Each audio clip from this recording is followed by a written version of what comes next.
Good evening, everyone, and welcome to the 18th session of the AIM Prime program. Today's session is on B2B partnerships, and our speaker for today is Dr. Uday Phadke. Let me quickly introduce Dr. Uday. Dr. Uday is actively involved in a range of activities, including the creation and development of high technology businesses, teaching innovation and entrepreneurship, and mentoring and guiding executive teams in a wide range of businesses in Europe, Asia, and North America. Dr. Phadke read engineering at Trinity College, Cambridge, followed by a PhD in aerothermodynamics at the University of Sussex. He was founder director of Generics, a Cambridge-based high technology company that developed innovative new products and services for a wide range of international companies, and European Director of Computing and Telecommunications for PA Consulting. He is the Chief Executive of Cartesia, which he founded in 1998. His career over the last 3 decades has covered 3 areas: commercial businesses enabled by innovations in science and technology, academic research and teaching in technology and business, and the delivery of global innovations initiatives. His primary focus now is on the scale-up challenges faced by high-growth firms. Dr. Phadke is a chartered engineer and a member of the Institutes of Mechanical, Electrical, and Electronic Engineering. He is a chartered member of TIE. He also teaches from time to time at universities of Cambridge, London, and Oxford. He is fellow of the Royal Society of Arts, Manufactures, and Commerce. Dr. Phadke is the lead author of 2 recent books, Camels, Tigers, and Unicorns, Rethinking Science and Technology-Enabled Innovations, which brings a radical new perspective to the challenge of commercializing science and technology. And the second book, The Scale-Up Manual, a handbook for growth firms, which addresses the big gap in understanding the dynamics of scale-up.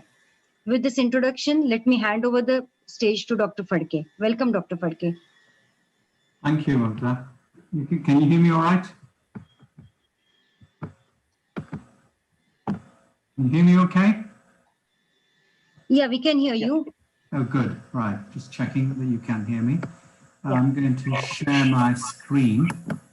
And I'll just make sure that you can actually see my slides as well.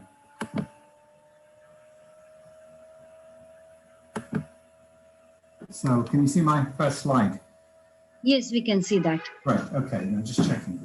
With technology, it's always a good idea to check that other people can see what you think they're seeing. So it's great to be here, and thank you very much for asking me to do this talk today.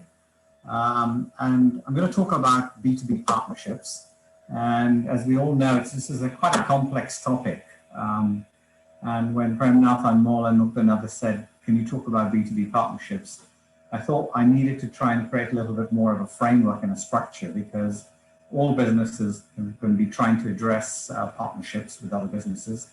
And we need a little bit of a framework in order to guide our thinking and decide what matters, because different things will matter to all of you. You won't all have the same challenge that you're facing when it comes to B2B partnerships. So if you allow me, I'm going to start by just using a little bit of a framework. And the framework I'm going to use is based on some of the work that Mukta has referred to that I've published over the last few years. And it really relies on this idea of mesoeconomic vectors. So think of mesoeconomic vectors as levers. If you're an engineer, you think of a lever you can pull in order to bring about a change. And so you'll see me coming back to these vectors as I go through and talk about the implications for partnering with other businesses. And so there are 4 external things that we need to think about. One is which market space you're in, because that then tells you about the kinds of people you're going to partner with. Secondly is how you... Yeah. There's a slight hum in your audio. Is there? Yeah. Right. I'm actually using my headset, so there shouldn't be a hum. Bear with me a second. I'm going to turn something off here.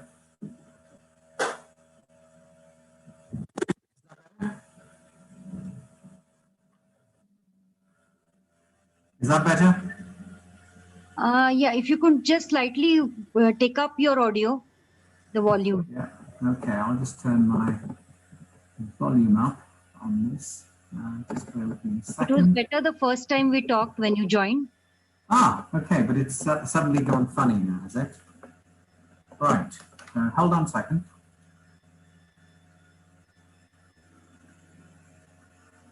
Uday, are there any bass settings? Yeah, is that better? It's the certain frequencies are getting cut off, I think. Are you trying to do any?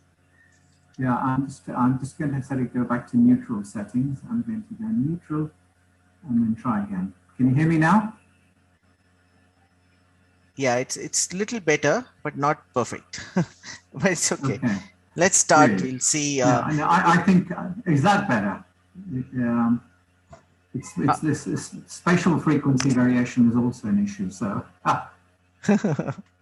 Yeah, I think it was cutting off your higher frequencies, so the sounds are coming with a little bit of a bass. Oh, they're sounding a bit bassy. Yeah, right. Yeah. Okay.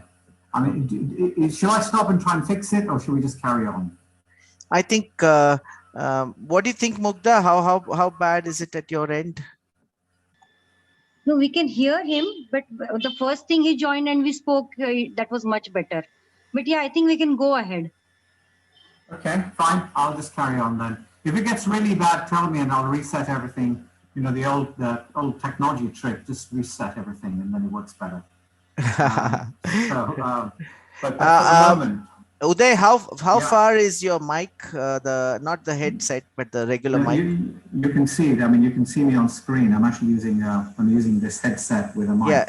Yeah. Do you have another mic other than the headset? I mean, I'll tell you what I'll do. I'll just unplug this and switch to my machine mic. Okay. Let's see if that works. Hello. How's that sound? It's similar. So I think let's stay with the headset. I think headset is better. Okay. We can go with your headset, he's saying. I think he's not able to. Dr. Uday, can you hear us?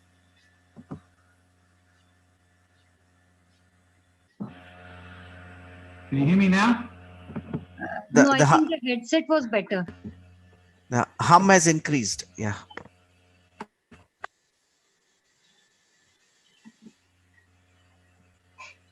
Hello. Yeah. Yeah, let's continue, Uday. Yeah, we'll see how to. If it's very difficult, we'll let you know. Yeah. Oh, but I've actually switched to a different mic now. So. Okay. Can you also, do you have any settings in Zoom which you can change? Just 1 minute. See, if you go to your audio settings. Yep, that's right. I'm on audio settings. Suppress background noise. On auto. Yeah, on auto. Yeah, I'm on auto now. Okay, and can you just speak out a little? Can you hear me now? Yeah, we can hear, but there's still a little bit of a problem in the sound. Right. And amongst your microphone options, do you have multiple options? Yeah, so I'm going to switch now to one.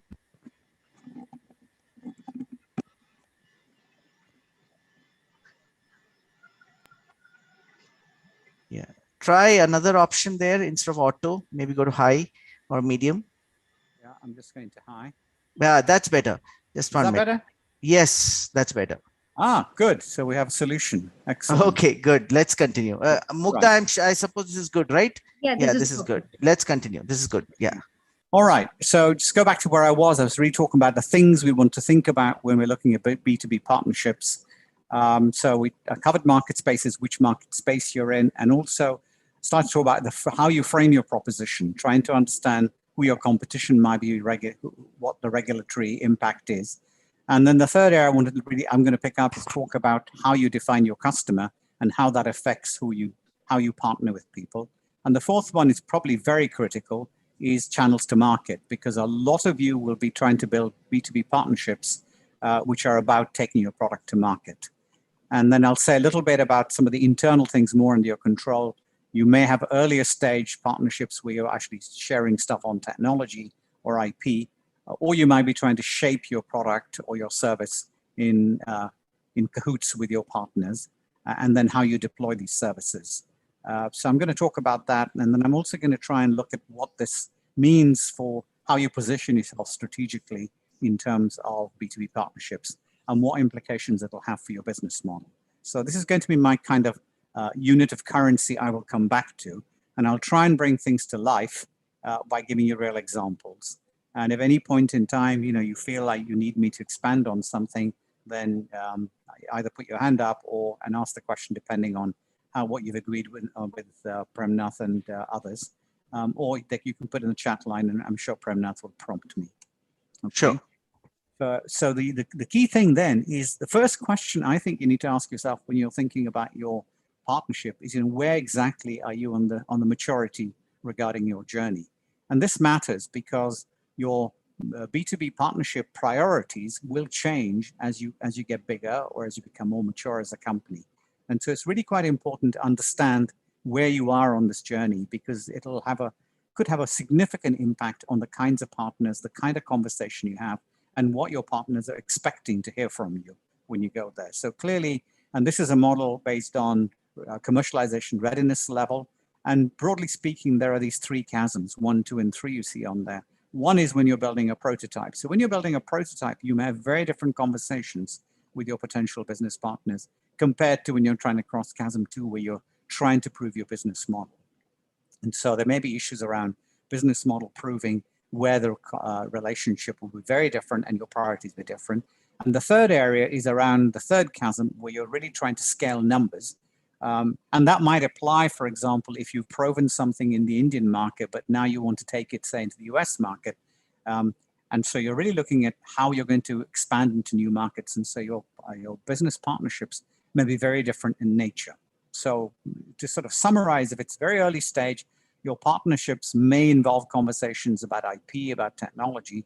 If you're trying to prove your business model, then they will be covering lots of things. You're trying to understand those. But when you're finally trying to just scale and trying to get the numbers up, then you'll have a different set of priorities. Okay, so that's the kind of territory.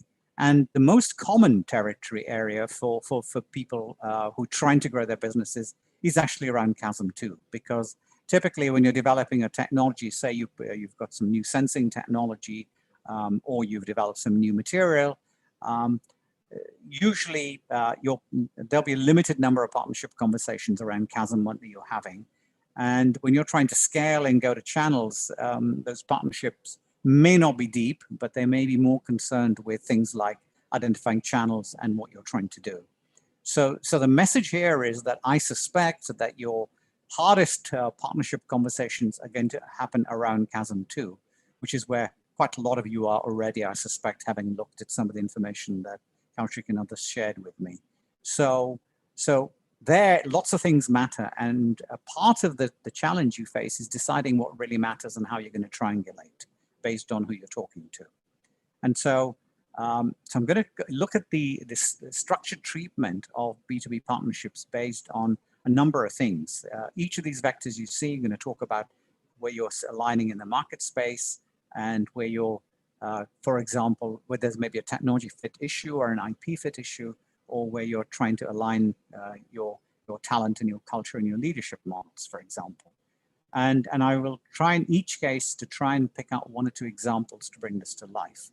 So the first thing I want to talk about is the implications if you're in a market space. And you'll see that I pick out a number of case studies and examples. And the one I'm going to use here in terms of understanding what you're doing in a market space is really the first one I'm going to talk about is you may be doing different things. So if you try and understand what's the space you're in and what exactly are you doing in that market space. And so I use the media entertainment one because it's the one that most people can relate to. Because if you think about your smartphone that you use, you can relate what you're trying to do with a smartphone to this kind of map. And you can see, for example, here, that if you were 10 years ago, all your focus would have been around the actual device you're using. Say you were creating a new kind of phone and a device. But if you're now trying to provide apps or music services or satellite-based navigation components, then you're playing in different spaces. So the thing to ask yourself is, what does the market space you're playing in look like? Because that will help you identify who your potential partners are. So it's not always obvious who your natural partners might be, but if you do this kind of mapping exercise, it might suddenly make you think, you know what, I didn't think about this company, but they actually could be a potential partner to go to market. And so the next slide is a way of illustrating this, really. And this is the electric vehicles value chain. Now, I'm not sure how much, I suspect several of you companies will be involved somewhere in this kind of value chain, where you're trying to look at the way in which electric vehicles are going to be deployed. So if you're, for example, if you were talking to Mahindra, for example, who are building electric vehicles in India, or you're talking to Tata, then this is the kind of map that they'll be looking at. And when they talk to people like you in terms of potential partnerships, they will be trying to put you in the right kind of box to say, what are we getting from these people? And the more you understand this, the more you can also position your story and figure out who are the right people to talk to. So, for example, you might be very early in the value chain. You might just be working on battery technology. And you think, okay, so I've got a new kind of battery technology. Who are my potential partners? How am I going to play in this space? What sort of B2B relationship should I have? And if you just read the popular press, then you think, batteries, maybe I should talk to people who are involved in lithium ion or battery manufacturers, or maybe I need to talk to auto manufacturers. And if you look at this, you start to understand that in the whole electric vehicle system, then there are these 5 main areas. One is to do with all the parts and component production, for example, for creating a new vehicle. The second is around how distribution and production happens. And the third area is around how these devices actually charged. How does the energy management provision work? And the fourth area, which is in Europe, is becoming very, very important, is this whole area around charging infrastructure. So great, you've got electric vehicle, you've got some great technology, your battery, you've done this stuff, and you can charge them up. But unless you have a national distribution of charging points, then none of what you're trying to do would work. So that's the kind of thing I'm encouraging you to think about, where you actually play in this space. And then you have the final area of services. So if you're trying to deliver services, so are you actually trying to provide real online component management? So you're all familiar with Tesla. So if you look at Tesla, for example, and look at where Tesla play here, Tesla don't produce their own batteries. So their partners, their B2B partners, are people who are producing new batteries.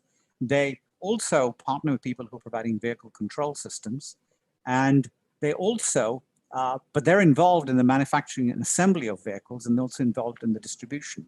But if you talk to Elon Musk and say, what's the secret for Tesla going to be? It's actually in that area around what I call leasing and sales services. So the idea is that you never, in the future, you will not buy a Tesla vehicle, but you will rent or lease them. So all the other people who are involved in this kind of arrangement are now Tesla's partners. So the banks are Tesla's partners, the leasing companies are part of that, the servicing companies. So if you were, in the old days, you were an auto manufacturer, you would never have worried about this. And I had a very interesting conversation a few weeks ago with the chief executive of Daimler-Benz, people who make the Mercedes-Benz cars. And he was saying that for him, the key thing was understanding that they could no longer sell their cars in the marketplace, but they were going to lease them. They were going to rent them out to people.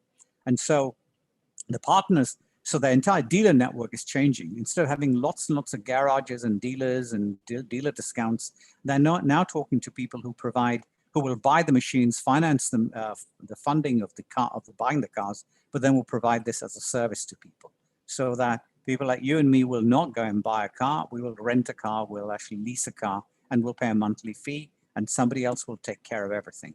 And then, of course, what that means is that Daimler-Benz now have to think about automating the maintenance of the vehicles, etc., because people who are doing the servicing want to know if somebody else is going to take care of that. And now the other partnership for the auto manufacturers is they're getting very involved in trying to make sure that when these vehicles are on the road, they're going to be places those vehicles can be charged. So for example, in Germany, BMW are working with local authorities and partners to do this in order to make sure there are enough charge points around the country. And if you have a established base of vehicle infrastructure, vehicle refueling systems, then you have to think of changing it. And if you don't have anything else, they need to think about. So if you go and talk to senior strategists, if any of you work in this area in Tech Mahindra or in Tata or Hyundai and other people like that, a lot of their conversations are with the kind of people who are going to build new charging points that are going to replace diesel and petrol stations with these charging points. And they need to understand what the criteria there are. So that'll help guide their discussions about how much, what's a typical range of a vehicle you need to have. How far will your batteries take you? Is it 200 kilometers, 300 kilometers? What's the typical recharge time for these vehicles? And then the services around that. And so what I'm really trying to do is get you to think about the nature of what you're doing and where it fits in the overall space, because it's going to have a dramatic impact potentially on the kind of partners that you're talking to. And I'm going to do this, I'm going to pick examples from different market spaces, because you guys cover lots of different areas. And so this is something to do with people who are involved in what's called farm to fork, right? Now, the conventional food distribution agri-food system has been historically, certainly in Europe, has been that farmers produce food, they're the people who buy the stuff and package it, process it, and then they basically have been dealing with the distribution channels, distribution chains, so that you have supermarkets or small stores, etc. And the whole marketplace has evolved in a particular way. And so in Europe, what's happened with the big emphasis on sustainable food manufacture, and also with a big backlash against the big supermarket brands. And I'm not sure that you've necessarily seen that in India from my limited experience of having traveled into India over the last 10 years. But this is an example of what happens when you start to understand what you're trying to do. In this farm to fork area, this is a real example, and what you see is these feedback loops. And so what this thing also tells you is that when you start discussing partnerships with people, you need to understand where the feedback loops are. When you're doing something with people, what are they going to tell you back? What information are they giving back to you? And what changes do they expect to see in terms of what you're trying to do? And so I guess if there's a single key message, when you start talking about B2B partnerships, be aware of the fact new players are in the space, be aware of the fact that players are changing what they do, and be aware of the fact that there's a lot of dynamic changes going on, and the dynamic behavior may be the key to success. So I'm going to pick another example, not on this slide, but it's actually something that Premnath may remember. There was a company in the Venture Center who was involved in providing software for robots. And so they basically had control systems, and they were doing the whole thing. They were designing and building complete robots. And I think one of the companies, maybe not the one at Venture Center, one of the other companies had a big contract with the Indian Ministry of Defense to build complete robots for delivery. And as time went on, they started talking to other partners. They realized that going to market meant they would have to partner with people, and they would have to change their roles. And this has resulted in the company basically focusing entirely on the software architecture and infrastructure that powers drones. So instead of building the whole thing, they now partner with other people who taking on roles. And what this company is focusing on is the software and the apps and the tools. And other people are basically licensing and using these basic tools in order to build and design and build their own drones. So that's something, and this is not, so what I'm trying to do here is to get you to move away from the kind of thinking which said, oh, yeah, you know, what is this thing called B2B partnerships? It's complicated. This is why this is a challenge, but it's also an opportunity for you to decide where your focus is going to be and what you're going to do. Same applies in terms of vaccine development. Same example, we could talk about that if you want. We can talk about how multiple vaccines have been developed and there are multiple distribution chains. If you're working with some of the viral vector stuff, which is what AstraZeneca, the Oxford vaccine, that there aren't such stringent storage requirements. But if it's an mRNA vaccine, they need to think about the cold chain. And so the partnerships that people like BioNTech and Pfizer have been making are very different from the kind of partnerships that AstraZeneca and Oxford have been making. Yeah.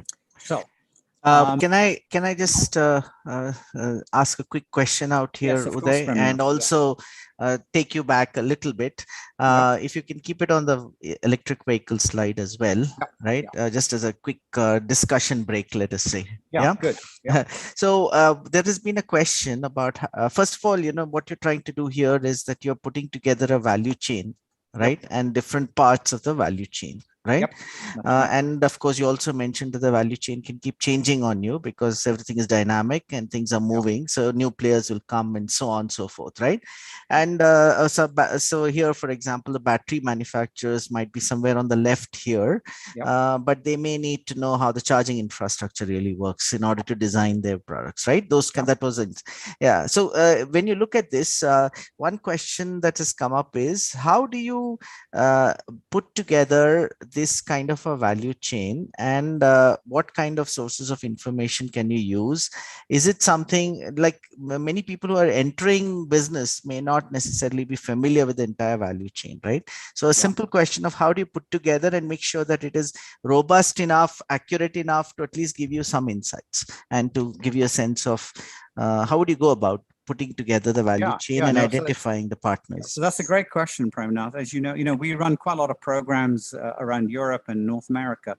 And actually, this is the question that comes up time and time again, because people can see the potential value of this kind of understanding, but they think, how do I reach this level of understanding?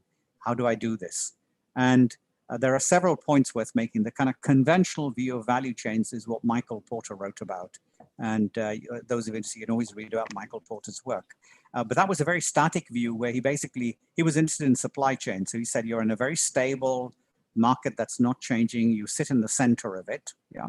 And so you sit in the center of it. Say you're making, I don't know, say you're making widgets. Say you're making spindles for textile factories. So you're just making these devices, and you can look at the components and parts you have to buy in, and then you think about the other side, how do you distribute them?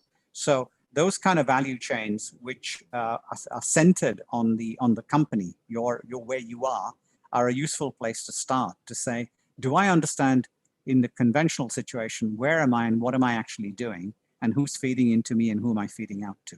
So that's a good starting point, is to say, do I understand what's upstream from me and what's downstream from me, and do I understand the relationship? So those are kind of company or firm-centric value chains. And if people want some practical guidance, you can just look up one of Michael Porter's articles on this, and it'll guide you as to how you start that process. That's the first thing. The second thing, I think, as you pointed out, Premnath, life is changing very dramatically. Especially digital technology has basically destabilized so many things. It's not just in media, but also in things like Internet of Things, in business models. And now it's destabilizing the whole world of agri-food and agriculture. So if you're basically involved with trying to provide data to farmers, then you're affected by this. So the challenge now is that you need to try and, so my view always is try and think about where you sit in this space and think about what else is going on around you. Yeah. And the way to do this is to actually do some research. And so when people say, when venture capitalists, other people say, oh, we must go and do a market research, that kind of people think, shall I go and get some data from McKinsey or Forrester or something, which says this market is so big, and people will get some nice data which says this market is 50 billion or 10 billion, or the healthcare diagnostics market is growing dramatically. And that's not what you want. You actually want to understand the structure of your market, rather than just numbers which say how big it is. How big is something is not very helpful, because you're never going to try and build the entire market on your own. So the trick, I think, is to try and understand what's out there. Imagine what the world might look like. Put yourself in the middle. Think who else you deal with. And then when you're doing your research, don't go and try and get market research data on numbers, but actually try and understand who else is playing in the space. And so typically what I would do is I would basically go out and ask myself the question, as I was describing to you on this thing. So when we were trying to do this, for example, we were working with a company that's developed battery technology. And they said, we've got great battery technology, but we don't know how to take it to market. Who should we talk to? And so we were trying to understand who else was in this whole space. So we went and talked to all the car manufacturers, Daimler-Benz, BMW, Tata, Hyundai, Mahindra. And so that's the kind of research you have to do. I think that scientists and technologists are very well equipped to do this kind of research because they're used to asking questions and trying to build a hypothesis and build a model for what the world looks like. And Yeah. that's what I would encourage these guys. So I don't know if this helps, Premnath. Yeah, that's good. Can I just request you to just flesh out these thoughts with a few examples, because I know you know those domains. So let me just give you those suggested ones. You can flesh out a few themes of B2B connections and the value chain for those. Okay. So one example would be, say, a company which is focused on, say, battery pooling. Okay, for two-wheelers. Battery pooling. That means, battery pooling. Providing replaceable batteries for two-wheelers, right? How would you think about that? That's one example. The other example I thought you could look at is Oatly, say, for example, the vegan milk. How would you think about it? Just as a thought process. Vegan milk. So so let me take the first one first, which is battery pooling. So what you're really looking at here is how effectively an infrastructure is going to be created, right? Where you may have multiple batteries being, so you have, if you like, the physical battery pooling challenge, you have the logical challenge of organizing them, and then you also have the questions around how this works. So if I try and pick some examples of people who've been trying to address the battery pooling question, and now I'll come back to the two-wheelers, right? Because that's a slightly different question. So when Tesla were looking at, for them, battery pooling, which is why I asked you the question again, for them, they're really looking at the optimization of multiple batteries inside a single vehicle. And so it's a different challenge, because what they're trying to say is, how many batteries should I have? How should I handle the recycling? And if I need to go and replace batteries, how do I say to people, go to this charging point and replace a battery, 4x, which is in a particular position, because the optimization is at the level of the entire charging unit. So that's one kind of example. The other is where you're basically are saying that you have maybe a distributed reservoir, maybe around the country, where you have places where batteries are stored, and so in effect, you don't buy your own battery, but you rent a battery from a company or a group of companies, where you are now free to go and swap out your battery at a charge point. Sure. So let's look at the second one. That's the one so that the I had. second one is really quite interesting in terms of how you think about that, because when you start to think about that battery pooling, etc., now you have the big challenge, which says that as a technology company, you may know quite a lot about the micro challenge of how you can handle batteries, but what you really need to do is understand who's out there potentially at the moment who might handle those infrastructure facilities, right? So when you start thinking about battery pooling, you might say, okay, who are the natural players who may not be doing battery pooling services at the moment, but might offer those services, right? And so you could see there might be industrial plants. You could basically you might need to think about encouraging companies to go into a space where they're not currently active. Maybe petrol pumps. Exactly. People who are running petrol stations, other things. So there's a good example, a lateral example of this that I know from India, Premnath, which is that when there was a UK-based company, what were they called? They basically built fuel cells, right? Hydrogen fuel cells, right?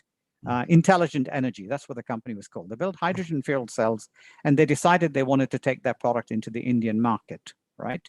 And of course, hydrogen fuel cells need refueling.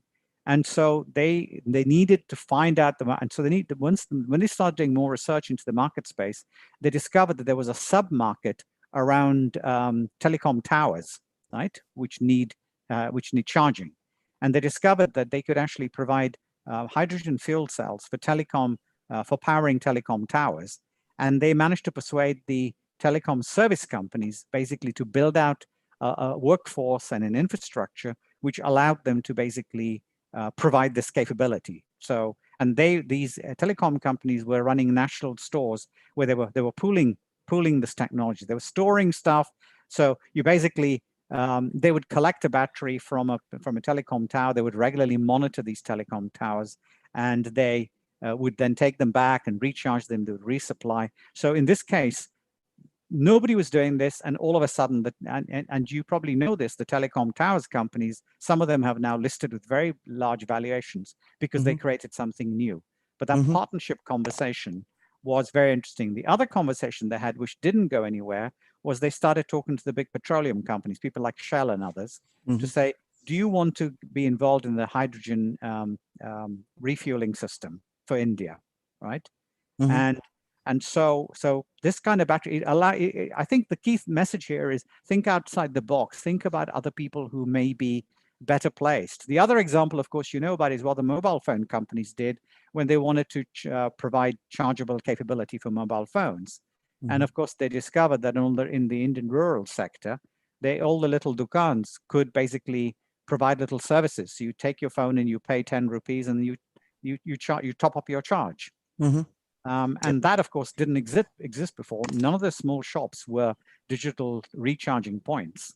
But all of a sudden, somebody had an idea and figured it out and managed to get it going.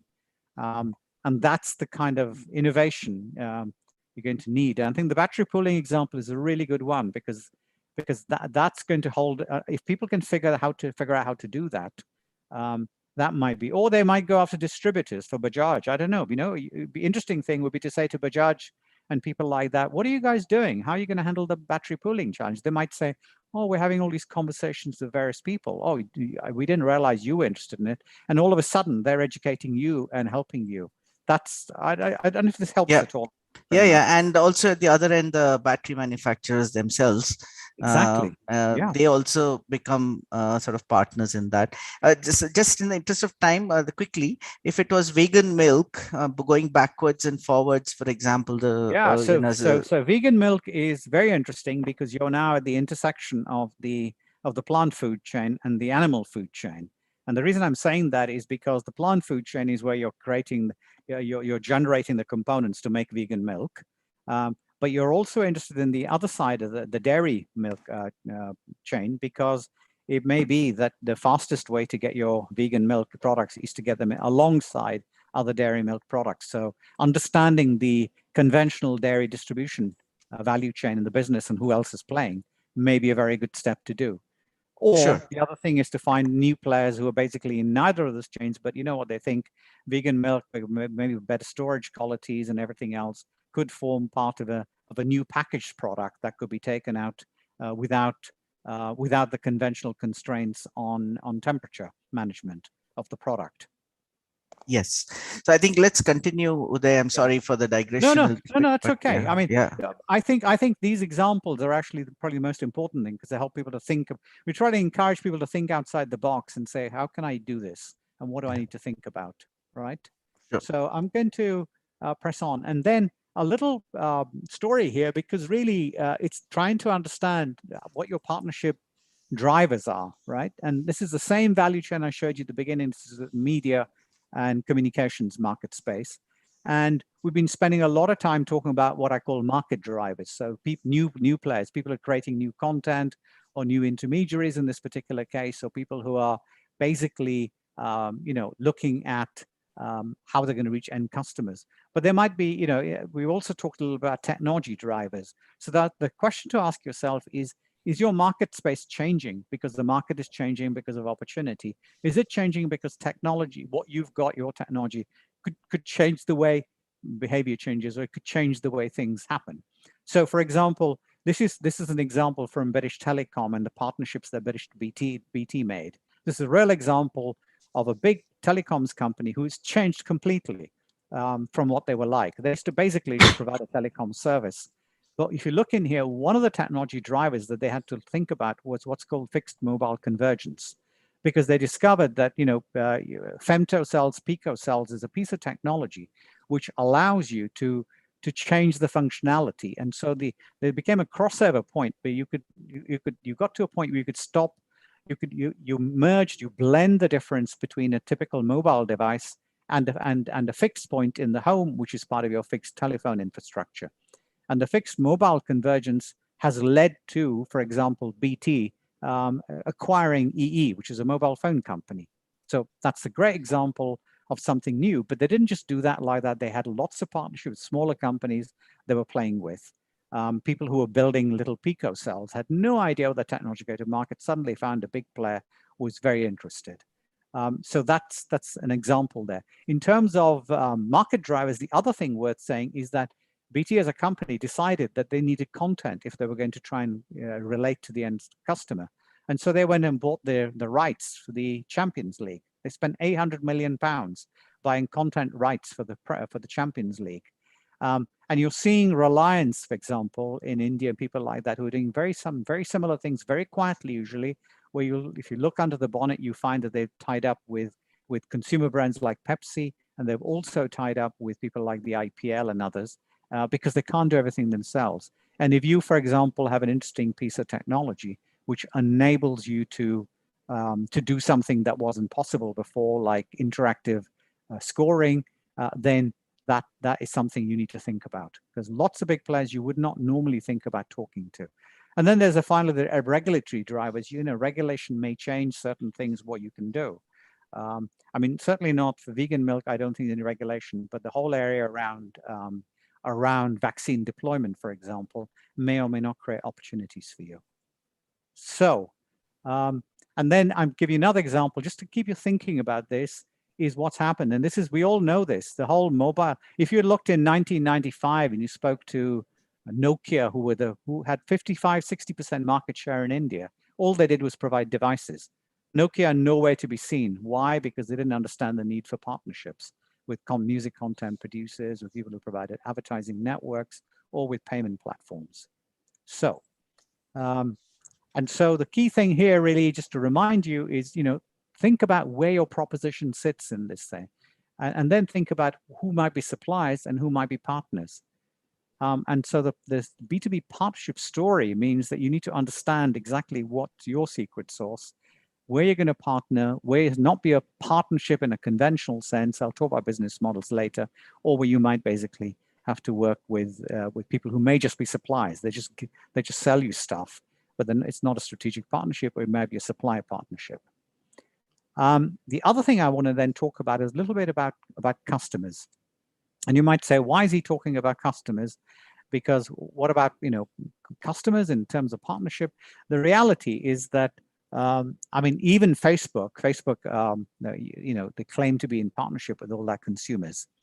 So although we could debate and discuss that till the cows come home, but partnerships with customers can be very, very powerful, especially the early stages, because you can learn about what's going on. So that's why in this value chain, think about where you are, think about where your customers sit, because talking to them may help you to improve the quality of what you're doing. Yeah, and so that's a little statement. Now, most of you will be trying to think about talking to companies for B2B partnerships, and so what are the kind of rules? If you're talking to, what's the difference between talking to Tech Mahindra and Tata versus, for example, talking to a small company next to you in Pune or in Bangalore or in Vizag or something, who are basically different kinds of partners. And so the key thing is to ask yourself is, what's the size of the partner you're trying to talk to? It's very important that you do understand that, the size of the organization you're talking to. And so a simple model which says, are they really big guys? And these numbers, by the way, 500 employees, stuff like these, are your European numbers. I think in India, Premnath, we might want to multiply that by 10. Probably, in terms of a simple guide to. But the key thing is try and understand the size of your customers, of your potential partners. Because if you understand your potential partner size, then it tells you about what you're going to do. And then the second thing you're trying to do is really to try and understand what's the kind of business impact any partnership. If you're talking to a partner, what are they getting out of it? If you work with them, what's the benefit to them? And that helps you to pitch your positioning in a much more precise way. So are you helping them to improve their efficiency or effectiveness, or are you changing something in the way they produce stuff, or is your stuff integrated into their product? So for example, if you're providing a very new kind of battery technology to Tech Mahindra, is it being integrated into their product? So try and understand, what is it that you're doing that they value? So what's the value you're bringing to your customer? Really, really important. So I'll give an example there. of a company in southern England who had developed very cheap, very low cost ways of basically real-time monitoring of electrical activity, cardiac activity. And they discovered through a series of accidents that actually there was a team within Tech Mahindra who basically wanted to provide driver monitoring in their big trucks, because the big problem with drivers falling asleep, driving too many hours. And so they wanted to basically do real-time monitoring and send the data over.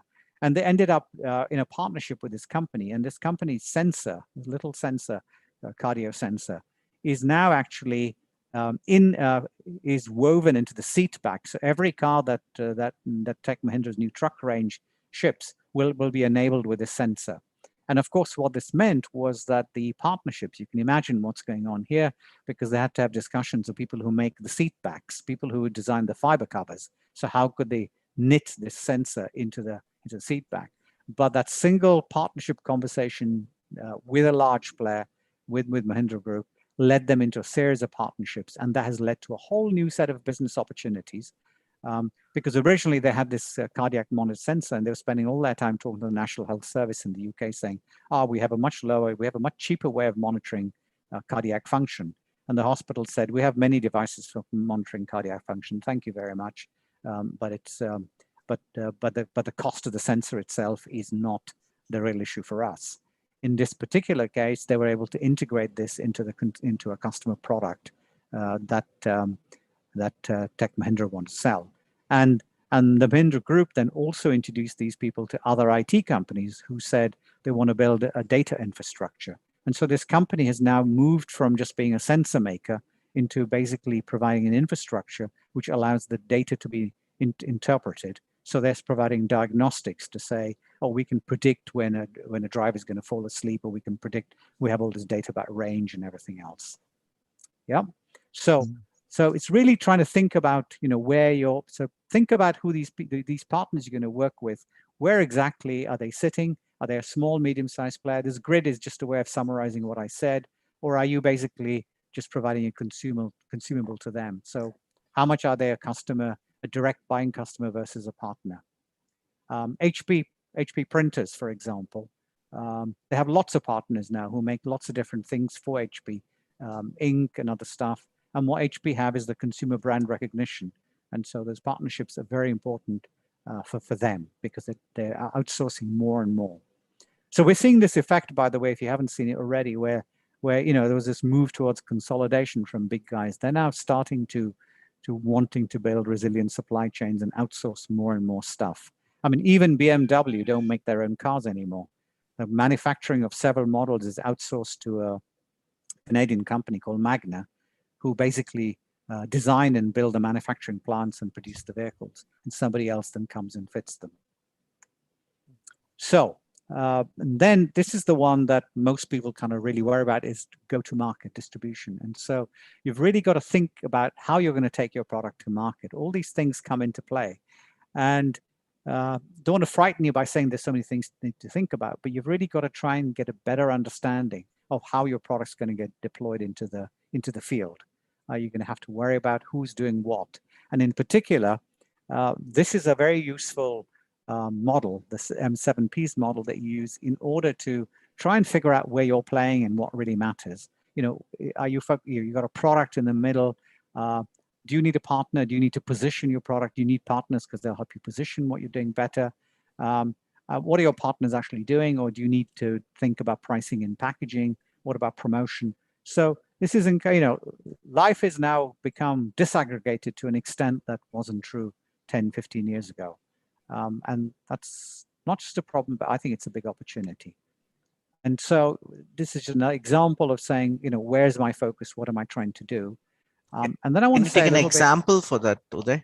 For the product stuff. Yeah. So just as an example of how you would use the how you would use this. Is there a particular market space you'd like me to pick, Premnath, because you know all the companies on here?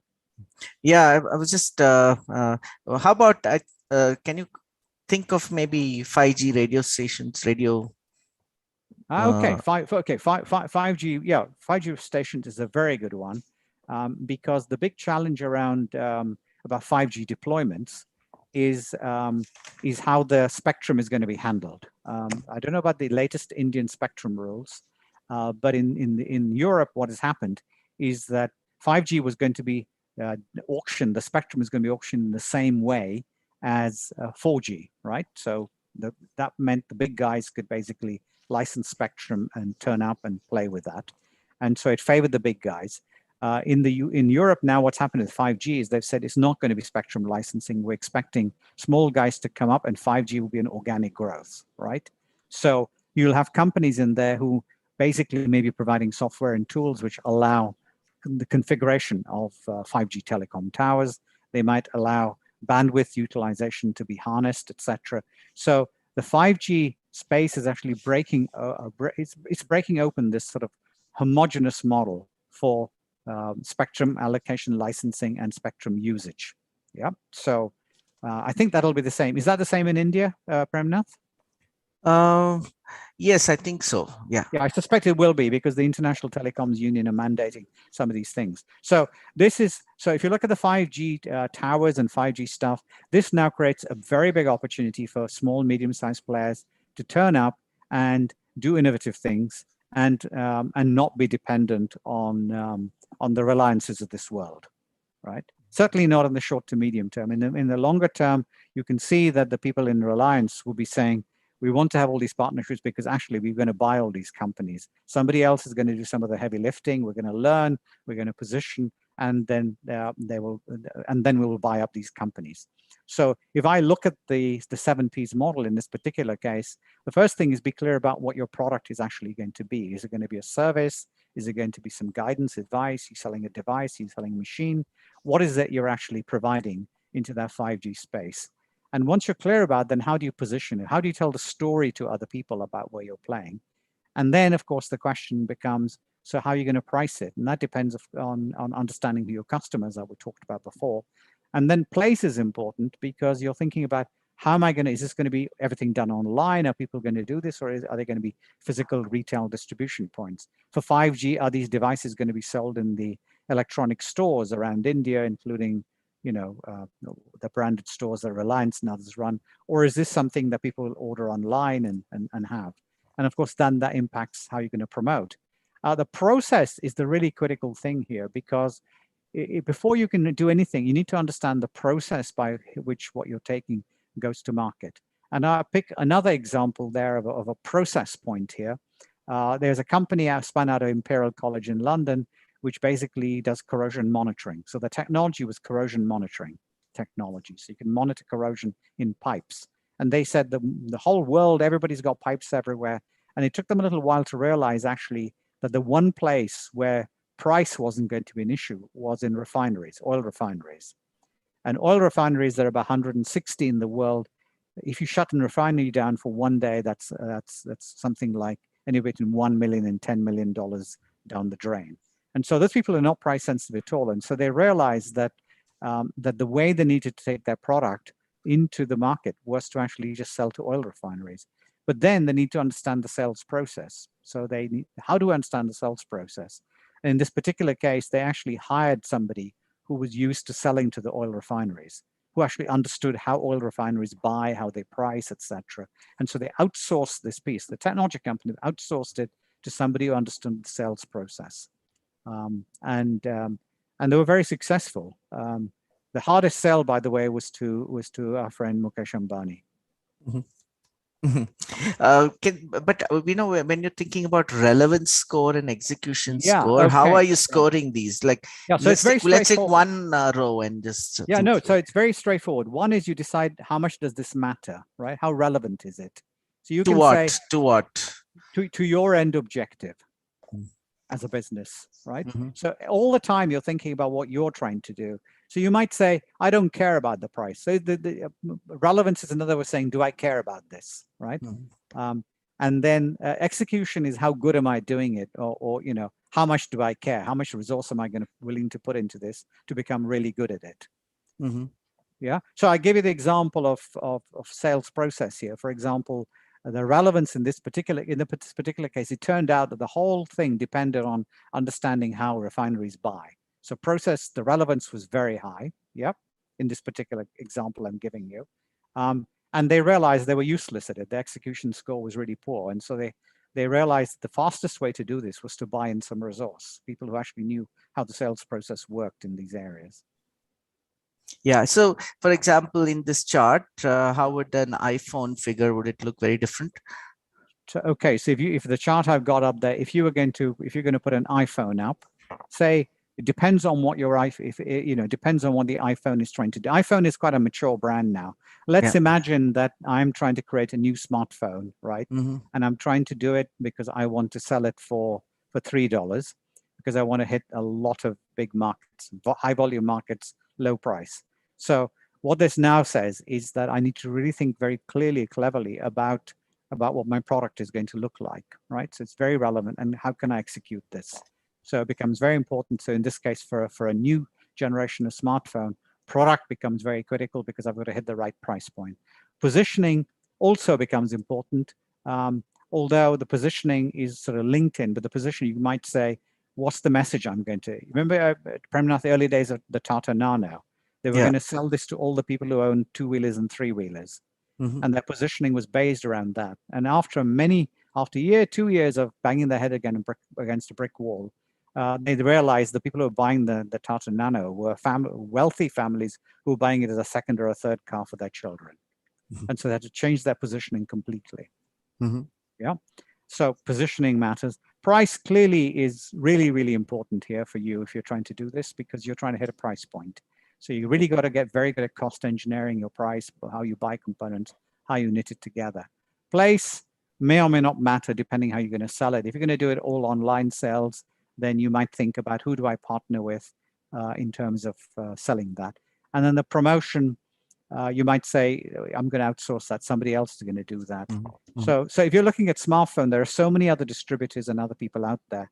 My instinct would be that if I was doing a new smartphone, very low cost smartphone for say for Indonesia or somewhere like that, then I would focus on the product and the price. That's if I was doing the scoring, I would say those are the most relevant things, and that's where I need to score very highly. The other things would be less important.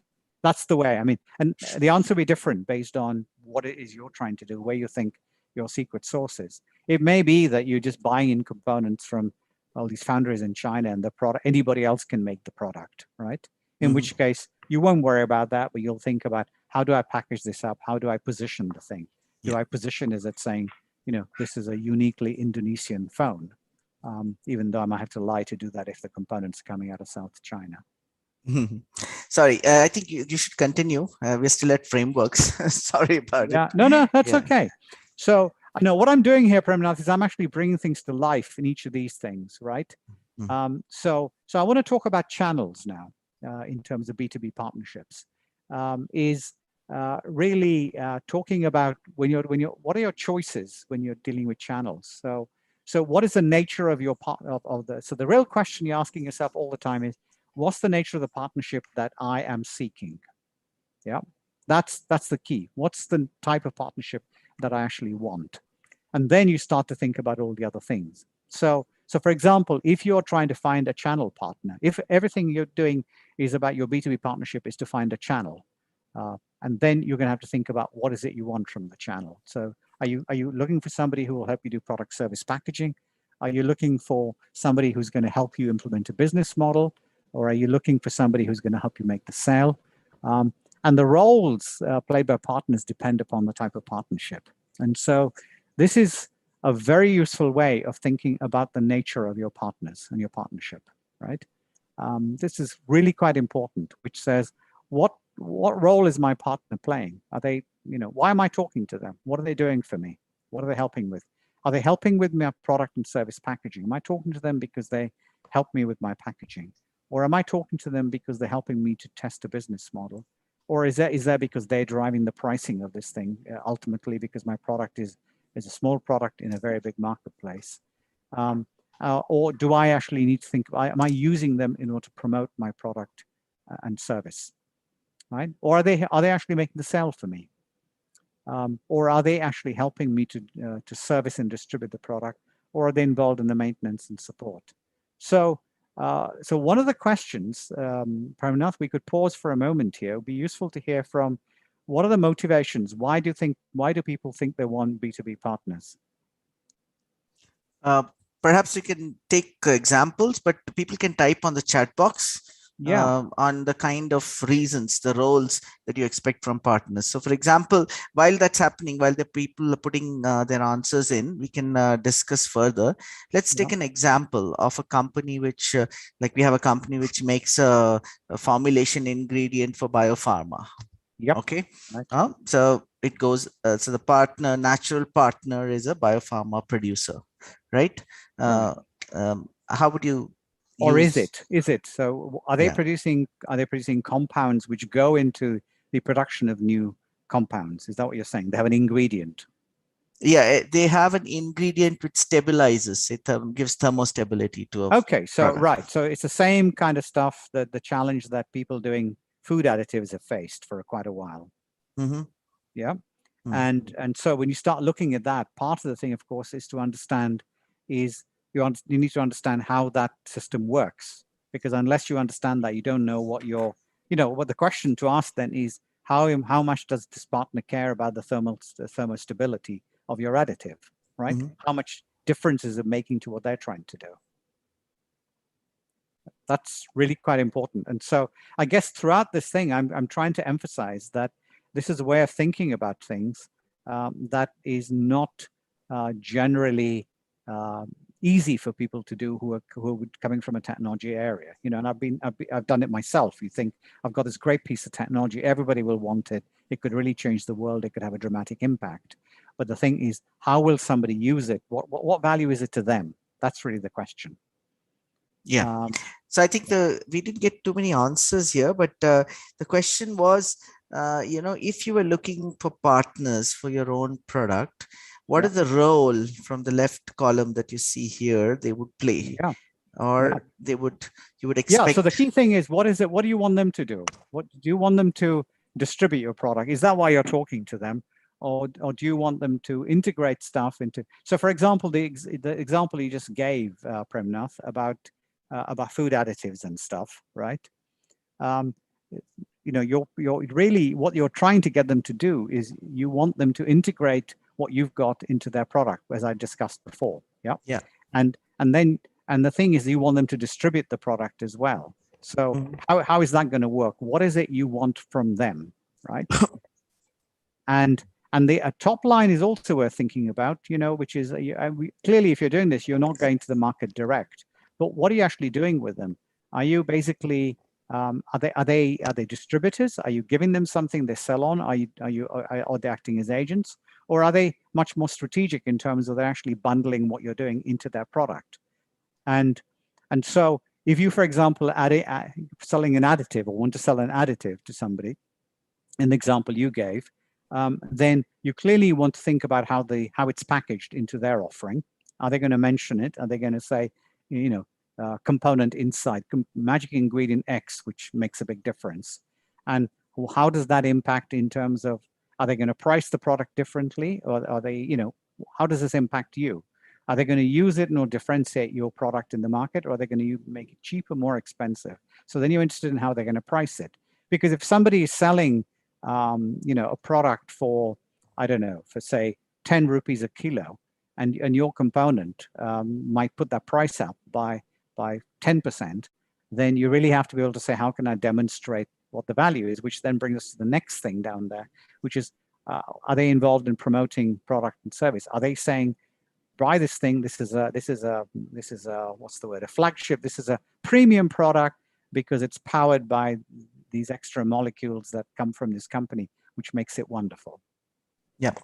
So let's take a few examples from here itself. Okay. So for example, a company which is, seeking especially partners who can enhance their sales. right? So Yep. you would probably position it as a channel, a sales partner, right? Yep. Maybe somebody who bundles the product along with their product on one Yep. side. Another who could be a distributor who already Yep. has channels in place, right? Yep. So the role they're playing is, make the sale for you, maybe even set the pricing. Am I right? Yeah, that's right. And Yeah. channels would be both distributors and or as strategic partners, right? Yeah, there could be a variety of ways they're dealing with it.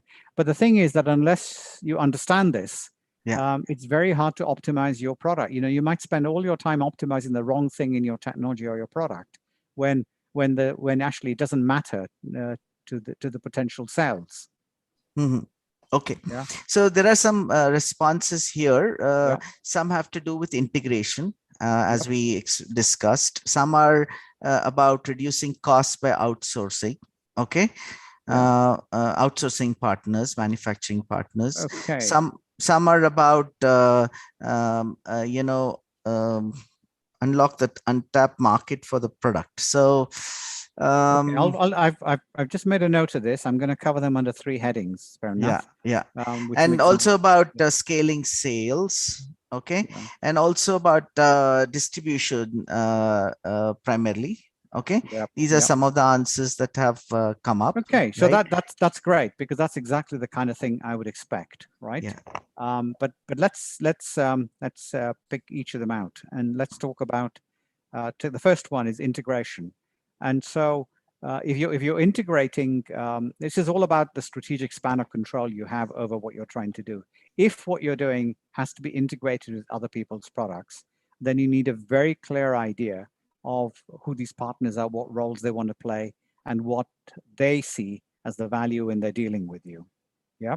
And so the integration direction actually is interesting, but it is going to, by definition, limit how you tackle the market, because somebody else has much more control over the marketplace than you do. Yeah. And so let me pick an example. Are they saying what sort of integration they're interested in, these people? No, so the example of the ingredient to keep pharma products stable, that's an example of integration. Yeah. So that's a good example, but that's an example of something that's very hard to take to market, because you have to make a very strong case for demonstrating the impact of the stability, right? And the kind of partnership you would need to have with those people is you want some kind of strategic partnership where they will share the cost of demonstrating that stability impact. Mm-hmm. Yeah. And that's really quite important. So if you're trying to do that kind of tight-knit integration, then your B2B partnership model really is going to be based on building a very close relationship with these people where they value what you're doing. So if you're typically a scientist or a group of scientists, then you will build linkages typically with the R&D team in the company. So you're going to be at an earlier stage of commercialization typically. So you've got to think about this integration challenge when you're sitting at CRL 3 or 4, building your first prototype, and your collaborators inside the partnership target company are more likely to be people who think like you, who are working on product formulation, product design. You're not going to be anywhere near the distribution guys or the people who are worrying about pricing and volume and channels to market. So that's why my early slide about saying, think about where you're on the maturity curve, because if you're trying to integrate your stuff in, you're going to have to deal with the product development teams in those partner companies. Yeah. The other thing was distribution, right? For example, are there some practical terms, sort of tips on how to engage with distributors and how to think through arrangements which will help them scale without sort of giving away too much? Yeah. Okay, so that's I mean, that's the fear, isn't it? That, how do we know what we're giving away, etc. So the practical tip, the first thing is always be clear about who the end customer is. That's where the market space value chain comes in. Be very clear who the end customer is and who the intermediate customers are.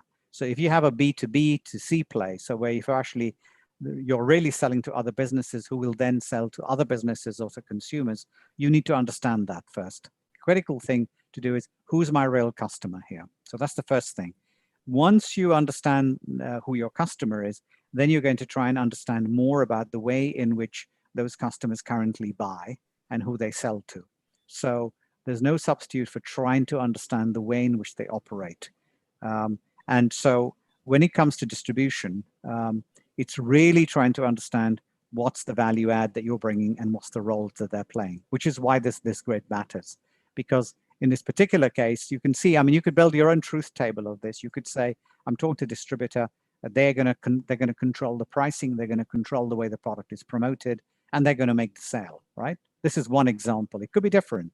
So that's why it's worth using this. You know, are you going to go direct? And no, because we're talking about partnership here. How are you going to go? Are you going to go to franchisees? So how many of you know about how McDonald's works? You know, it's McDonald's is a franchise. All these McDonald's stores around the world, they're not owned by McDonald's. McDonald's basically sells a franchise. You pay a license fee in order to use the logo, to use their supplier lists, and to use the branding.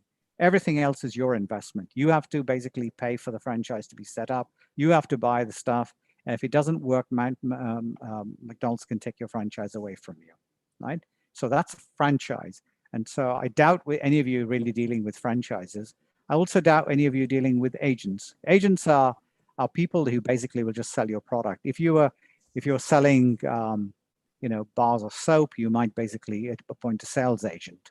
If you're selling stuff into new markets, so typically agents are used in order to penetrate new markets. Say you were trying to sell some new ingredient, or maybe selling chili powder with some special stuff. And if you're trying to sell it abroad, if you're trying to sell it in, say, in Africa, then you might appoint an agent and say, you're going to move the stuff on our behalf. But distributors play a much more active role typically, because they will guide you on the end user pricing. They also typically, they run the warehouses for storing stuff and promoting product and service. And also in terms, they may have strategic customers they bring to make the sale. But there was one other thing, Premnath, you said in your list there. You outsourcing, talked about probably. Outsourcing, yeah. It's interesting because if you start talking about outsourcing, the question is, what are you outsourcing? Are you outsourcing the manufacture? Are you outsourcing the design? Which piece of the thing are you outsourcing? And my concern is that scientists and technologists think of outsourcing as a single box, saying, "Oh, let's just let somebody else deal with it. Let's just outsource it to them," right? And that is strategically not the right thing to do. You need to think about. You need to drill underneath what is it you're trying to outsource. And outsource is a word which basically says, if you outsource, because you may not want to outsource your design knowledge, for example. What is it you're outsourcing? Are you outsourcing a finished product? Are you outsourcing the ingredients? But who else is going to assemble them? Which is why I think that understanding that is really, really important. And people, scientists and technologists generally don't want to think about this. They say, oh, don't give me all this stuff. I'm making my stuff. I'm building it. I'm just going to outsource it. Somebody else's problem. And I guess the key message here is it's your problem, because it'll actually ultimately affect the success of what you're trying to do. And the other point you just raised was scaling. How do you scale, etc. And that really depends on what you're trying to do, because typically scale up is an overused word and people talk about it, but a lot. But if you're trying to scale, then are you trying to scale a mature product that is already well established, say in one market, and you're just looking to find more customers? That's a different kind of argument and maybe have different kinds of partnerships. Or are you going to have to make changes to your product in order to scale it? For the so the UK, Vodafone and all the other companies, when they came into India, they basically, they thought they could just replicate the whole model. They were just looking for a partner who would basically say, here's the price list, here's the service. We set up a business just like we did. And of course, it took them quite a while to realize that they had to change the entire business model. And so scaling became a question which was much wider. Mm-hmm. I think, Uday, let's continue. We'll come back to a few more questions later. Right. Okay. So so I'm going to come back here because I think some of the guys here may relate to this in terms of, if you're trying to look for B2B partnerships, what is he actually doing? And you need to be able to characterize your technology, or what is it you've actually got that you're taking out to market? have you got some fundamental building blocks which can be used across a variety of areas? So for example, you might be involved in growing new cell lines, right? You might be creating new cell lines. You might have a wonderful new way of growing cells in the lab. But if you're trying to take it out, are you taking that, or are you going to bundle it up into a bunch of application technologies? If you're trying to do, I don't know if there are any companies, Prem, in this who are trying to do synthetic meat, for example, although I think that may be less likely in the Indian market. There's a company looking at synthetic milk. Okay, so synthetic milk is, so what other technologies need to be integrated with that in order to create synthetic milk? And what is it you're actually selling? Are you selling the fundamental technology which says this is how we modify the cell structure, or are you putting it all together and saying we've knitted this together with other pieces of technology or other enzymes and stuff which says we know how to do? Or are you actually creating a platform? Are you saying here is a new milk production facility in pilot form where we can actually show you exactly how it's done, we can sequence everything, we're creating synthetic milk, what's going on here now, because that'll determine your kind of customers. So I don't know very much about the synthetic milk market, but for example, in the meat, there are you people, can take the meat. Yeah. If I take the meat one, because I've been doing a lot of work with people like Memphis Meats, and so for example, there are companies in the UK and across Europe. Actually, we have a number of European companies. There are some people who have base technology. They know how to grow cells, and they usually they're cellular lab scientists in labs, and then they basically are saying, oh, but I want to turn this into a particular kind of meat. So they have to understand scaffolding technology. What are they going to grow the cells on? What skeleton are they going to grow them on? Which is what the scaffolding is about. So they have to think about partnering with other companies that just develop biological scaffolds. And then once they've done that, they say, but people are saying it's still too complicated. Can you give me a platform which allows me to grow pork, for example, or lamb? And so there are companies working on developing new platforms. And then there are people working on tools and applications which allow you to optimize. And then you have the integrated product. So when you read articles in the newspaper about people who are, for example, looking at end products, there are people who say, we made a complete burger from cells, and we sold it. That company, all they want to do is work on products, and all their partnerships are with people who have upstream of them in the supply chain to do this. If you're interested in this, look up a company called Higher Stakes, which is based in Cambridge now. And Higher Stakes are trying to address all this. They're basically trying to boil the whole ocean. They want to do everything. They've got cell culture scientists from Imperial, people from Cambridge on scaffolding.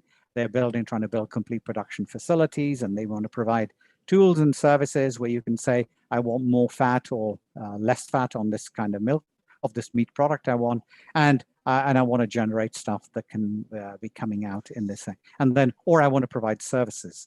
And that's the place where the market space centric value chain is dramatically going to be very different. It's going to change. And then recently, last week, we had a company that say, but we've discovered the culture medium that allows cells to grow more effectively. And so these guys are basically selling an ingredient now. They're selling a culturing medium. And the question is, who are they going to sell it to if the market doesn't exist at the moment, or can they?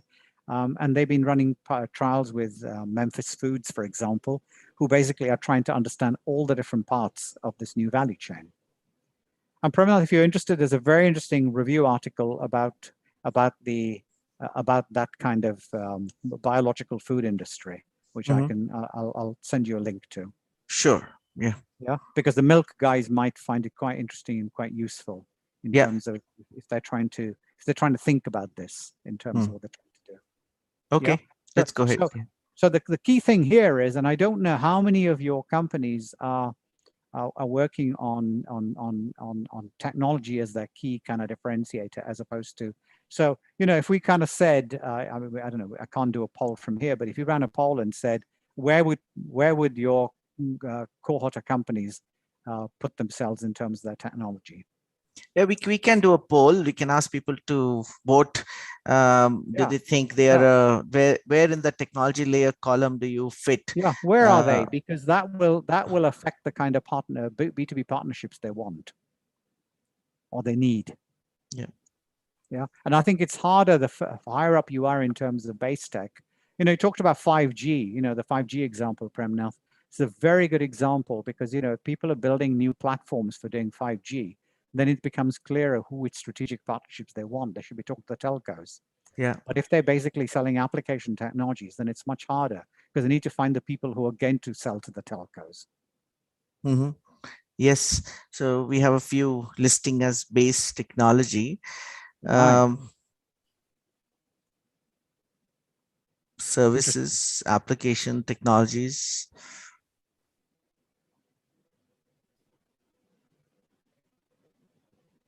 So, so this is Yeah. very interesting because it really points to the, I suspect you'll get quite a lot of Bayes and application technologies, which means that the kind of strategic partnership conversations they need it may be too early for them to think about distribution partners.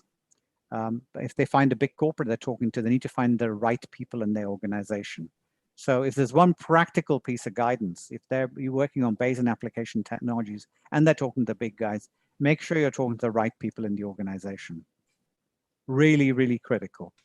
So if you're, for example, if you're talking to AstraZeneca, let's just take this as an example, and you're working on something new that's going to change stuff, there is no point in talking to the CEO of AstraZeneca because all he cares about is share price. And he might say, oh, this is great, I want to partner with you. But you're going to have to find the right people in that organization who are probably going to be in the R&D or innovation teams. Yeah. So Uday, just to clarify a little bit, let's just do a quick, so let's take a few examples, okay? Yep. So let's take, for example, underwater robot, okay? Yep. Where would it fit in? It's probably integration of different application technologies, would you say? Yeah, so if the underwater robot, I presume that it has a number of key elements. It'll have some control surfaces, so it'll have some control software. It'll have some grippers, some actuators. It might have imaging technology, so you can basically get feedback loops, or it might have pressure sensors, so you can do that. So I doubt that you will have a base you may have a base technology that's secret source, but much more likely for doing underwater robotics, you're going to be in the application technology space, right? So if you're in the application technology space, now the really interesting thing in terms of B2B business partnerships is who are your natural partners? Where do you go, right? And I think that the difficulty that you may have needs to be solved by putting things together into platforms which have certain functional impact. Yeah. So if you basically say, what is this robot going to do? Is it going to be for underwater imaging? Is it going to be for underwater rig construction, for manipulation? And so you then start to identify who the potential partners are. And if you're doing underwater stuff, if it's to do with marine functions, you'll know the kind of people working on that. If it's to do with the oil and gas industry, you can try and identify those people. And you need to understand that space and identify the service companies. So for example, if you're trying to do something in oil and gas with underwater robots, then you almost certainly want to talk to a company called Schlumberger, which is a French oil field services company. And Schlumberger provide products and services to all the big guys. So in that kind of partnership model, there's no point in going and talking to BP and saying, do you want my robot? They'll waste months of your time and getting excited and because it's fun. But actually, if you want to close a deal, then go and talk to people like Schlumberger, because they are the people who are actually, they have teams in-house who are working on those, and it'll be a much more interesting conversation to have because they understand how to integrate your base or application technology, right? Yeah. And they will also help you to think about saying, actually, guys, that's good, but we need some specialized applications and tools. I'll give an example of something I'm working on at the moment. It's a robotic platform company, not for underwater, but for harvesting. Right? Farm harvesting. And this company in particular basically has got all the control architecture, etc. And they've decided that what they want to do is, I was driven by this ridiculous thing that you will have heard of called Brexit in the UK. There's now a labor shortage because all the Eastern European workers are no longer willing to come here and be treated badly and pick fruit for us. Yeah. So they decided they would actually build robots that would do fruit picking. Now, fruit picking robot is a very particular kind of robot. The base technology is the same as you might find on a military drone that's dropping weapons. But what are the different challenges here? They've identified a particular application space, so they need to understand how they can handle soft fruit. So they've had to design a new kind of gripper. So if you look at their patents and stuff like that, they have a patent for gripper technology, which is their own base technology, but everything else is knitted together. But a lot of what they're doing is in terms of integration. And they were asked by people to say, yeah, but the deployment environment of these fruit picking robots is different, because the people who want to install this are basically also building polytunnels. The plastic tunnels you grow crops in. So they said you need to adapt your robot in order to work in a polytunnel. And so they've had to add imaging, they've had to change the physical configuration and add a new gripper. And now they're basically in the final stages of building. They've been testing prototypes. Now the product is actually going to be branded under the name of one of their partners. So the partner is going to sell a product for fruit picking, and the company that's doing this is actually a subsidiary company of a major player who's been in farm machinery called Deere. John Deere used to make tractors, and they decided 7 years ago they wanted to play in precision engineering. And so this is part of their new product range of precision engineered products. And so the partnership conversation in this case for this company has been understanding what they're bringing. And so they're partnering on application technology integration. They're partnering on the platform creation and apps and tools. And the end product is, if you like, in this particular case, it's a John Deere agricultural farming robot powered by this particular company, right? Yeah. And so yeah, does this Uday, help? yeah, Does this help? yeah, definitely. It's around 6:25 at 6:27, so I'm a little conscious on time. I don't know how many slides are left. No, so I'm just gonna finish this and then maybe open up for full blown Q&A. Why don't you go ahead with it, and then we can. Okay, fine. Okay, so the other thing here really is to understand where your intellectual property focus is. Because if you're going to have a business conversation, people will say things like, oh, I'm talking to these guys, but they want to buy our IP, or they want to license our IP. And so you need to understand, what is it you've got that the partner is interested in, or that you need to worry about protecting. And this is a grid we use in order to say, you might not have any patents, which is registered rights in the top of this slide, but you might have a lot of unregistered know-how. You might have some trade secret you don't want to tell other people. Or you might have some process know-how. You figured out how to integrate your ingredient into a mixing process, so that the secret to adding this ingredient, say, to a chemical formula is the way you add it. That might be your know-how, and you can't patent that. Or maybe you don't want to patent it, because once you patented it, you've given it away to other people to use. So think related to your technology capabilities, where is your IP focus? Is it, or do you have some design rights? If these underwater robots, for example, have you got a special design for an underwater robot? Have you got a registered product design?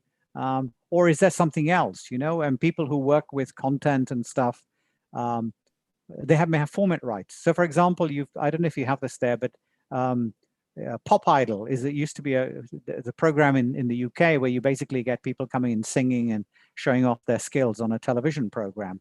And the people who created that basically registered the format rights. So they actually have meta content rights over the format. And when people in India wanted to, create their version of Pop Idol, they actually pay royalties to this company based in the UK, because they're using the same format, right? Because they're copyrighted, they have a copyright on the format. And then you have on the other side, or have you created a brand? Have you got a brand that other people will find important? It's really, really important. Or have you got or have you built some sort of platform that you're going to license to other people? I mentioned the other robotics company first. I was thinking about your underwater robotics. It could be that what you decide is that you've got a underwater robot, but it may be that the best way for you to build your partnerships is to actually license the entire platform to lots and lots of other people who are building structures, underwater structures, where they need this stuff. And and you won't know that until you start talking to strategic partners, figure out what's really important for them. So key takeaway from this is, where is your focus? What have you got? And it's not just about patents, because sadly, as we know, that whenever we talk about IP, everybody says, oh, do I need a patent? And you notice in here, a patent is a top left-hand little box. There are lots of other things you need to think about. And you may have open source, you might be using open source software for your robot, for example, but the way you apply it and the way you actually create the process, maybe where the value is. So that's really introduction. So I want to say a little bit about how you actually design your product or service and what you're trying to do and what it means for the partnering implications.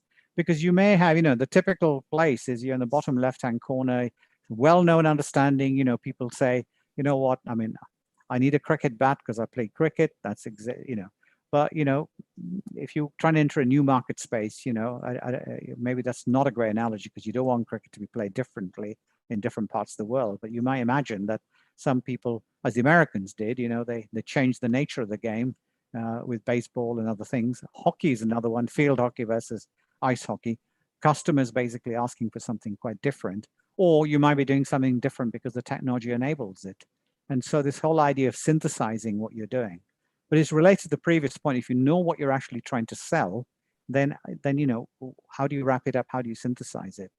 And based on the number of people who said that they're interested in base technologies, I think, base technologies are the hardest to commercialize because they're so far away from the customer.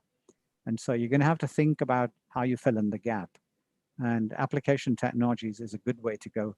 And building out platforms is another very useful way to think about this, knitting things together, because it's much easier to then demonstrate to other people what they want. And then there's this other stuff. People will say, you might have manufacturing deployment. How much does it matter? And do I have a manufacturing partner? I mentioned BMW and the manufacturing being done by Magna, for example. And it's a very interesting partnership where Magna are now actually getting involved, not just in the design of the tooling, but they're actually suggesting changes to the features and the products of the vehicles. So they're kind of starting to come and encroach in the territory of the big car brands. And the car brands, of course, with the death of the power unit. So you think about all the Formula One racing. So much effort used to go into the power plant, the engine design and V8 cylinders, optimization, all that. All that's kind of going when you have direct drive electric vehicles with the torque being transmitted directly from from the battery power to stuff. Then all the clever thinking about gearing and everything else, all those technologies are obsolete now. And so you've got to think, you need a unified view about how your technology is going to be deployed, made and deployed. Best example of this, of course, is the vaccine space, because the old model was you've had a formulation, you sent the formulation out, people paid you license fee, and then they manufactured these tablets. And that's how Cadila in Ahmedabad, and that's how originally the Serum Institute started. But of course, the Serum Institute got involved in the actual way in which the manufacturing and deployment worked, because of the work with horse racing, of course, which is what the old man who was involved with it. Cyrus Punawala. Yeah, so Cyrus was involved with a lot of stuff when he was doing serum extraction from horses and stuff. So he was much more in tune with thinking about the integrated stuff.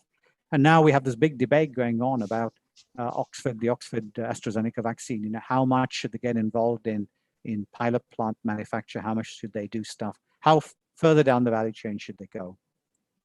3D printing is another good example of that. If you're trying to basically design a new prosthesis. So there's a company in Hyderabad who basically design knee joints for Indian patients. And they started off basically with a CAD system for designing these knee joints, because they reached the conclusion that some of the size ratios and the overall ratios were different for Indian people compared to German people, which is where the technology is coming from. And of course, now with 3D printing, they're able to print these new knee joints. And so think about this as an integrated way, and if you're developing a base technology, you're quite a long way from there, but it may be that the way for you to go to market is to actually go all the way through, and the kind of partners you then have may be very, very different from the old view, what I call the fire and forget model. which in Cambridge we used to have. If you talk to technologists, they would say, oh, no, don't give me all that stuff. All I'm really working on is the great technology. It's so wonderful. It's going to change the world. Everybody will come and buy it from me. The world's a very, very different place now. And this whole question around managing data. So, you know, Bridgestone tires, for example, don't, in Belgium, they're on an experiment. They don't sell tires anymore. They basically rent tires because they've embedded sensors in the tires and they have an IoT infrastructure and they're basically maintaining the tires. And so in this particular case, where the company thought that their primary expertise was in rubber technology, or was a composite materials, they now have big teams working on data and computing and infrastructure. Even Rolls-Royce, who sell the aircraft engines, only about 20% of the people are in that company now, in their technology team, are the kind of people that I would have when I was working on aerospace, aircraft design, engine design. A lot of them are to do with running data infrastructures. So if there's something else you think about, if you're working on base technologies and stuff, the whole world of data, it might mean that you might need very interesting different partners you haven't thought of. So if you, for example, are working on some healthcare technologies, go and talk to people like Persistent Systems in Pune, who are very interested in bringing all this data and other stuff. And they may even help to fund some of your commercialization. You know, if you talk to someone like Anand Deshpande, he's always looking for stuff like that. So there's a message here, which is think about the nature of your partners and where you're trying to go.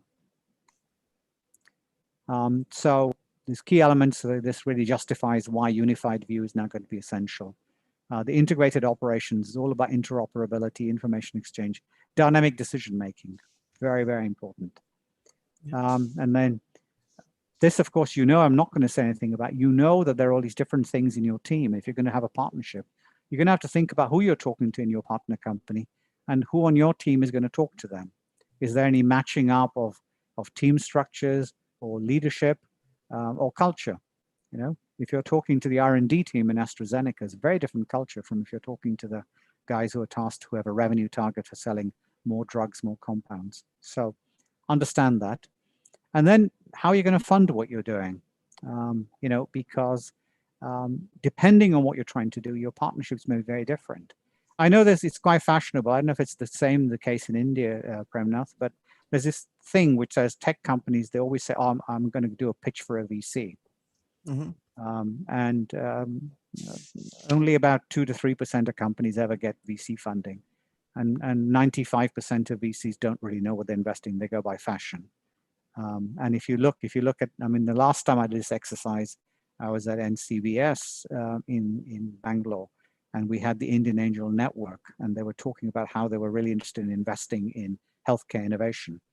But when we did a hands up question saying how many people had gotten, there was one company out of the about the several hundred had actually had any investment from an angel network, and even that was positioned. It was in the food space, and it was about how you could make ready-made chapatis and get them to market faster. So think about the sources of investment and where it comes from. And this is really my some of my closing points is that, and this is a message that's really kind. Your competitive advantage is very unlikely to be driven by your secret sauce, your technology. It'll play a role, maybe quite important to start with, but that's not what's going to get you commercial success. And what this actually shows is that the more strategically diverse you are, the better are your chances of being successful. And what it actually shows is your priorities change over time. So if you're at a very early stage of the base technology, then the nature of your partnerships will be the kind of stuff shown by the red line. But as you grow and you're trying to now commercialize, it'll be a blue line.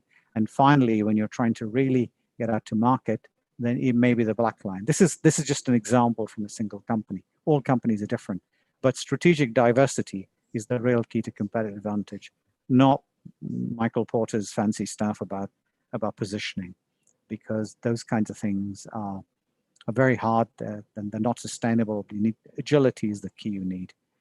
And then I want to say final few words about business models. Everybody, says, oh, business model, I need to build a spreadsheet, I'm doing it. But it's really the architecture for how you create stuff. And so your partnerships are directly related to what business model you want to have. And so if you look at this as an example of how you're going to earn your money, if you're going to earn your money through subscription revenues, then this is going to impact what you're doing. But if you're going to do licensing, or if you're going to, if you're basically going to do non-recurrent engineering, you're going to work with Mahindra, and basically they're going to give you a lot of money in order to engineer your base technology, which might be a new ECG sensor, into a seat back.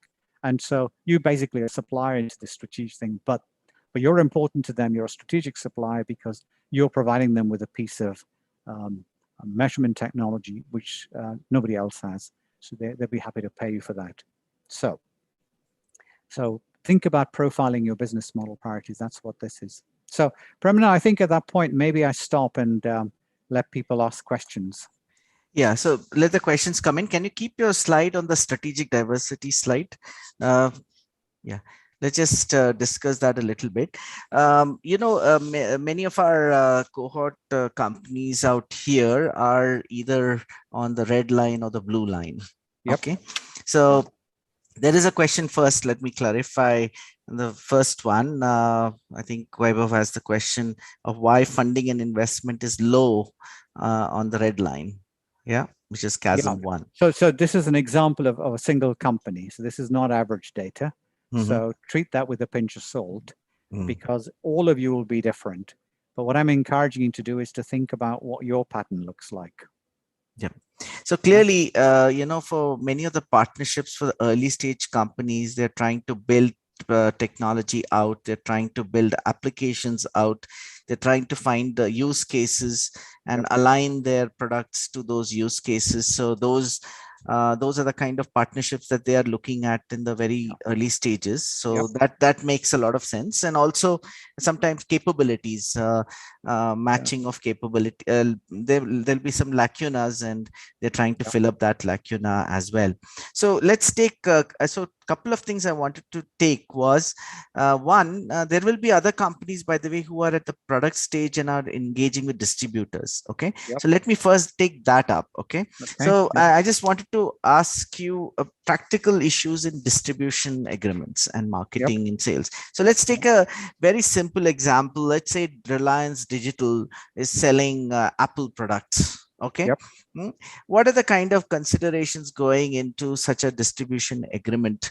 And how does many of our companies will be in the position of, say, having a product which they want to, sell to many different customers. So they'll probably be engaging with people who control certain distribution channels or marketing channels and so on and so forth, right?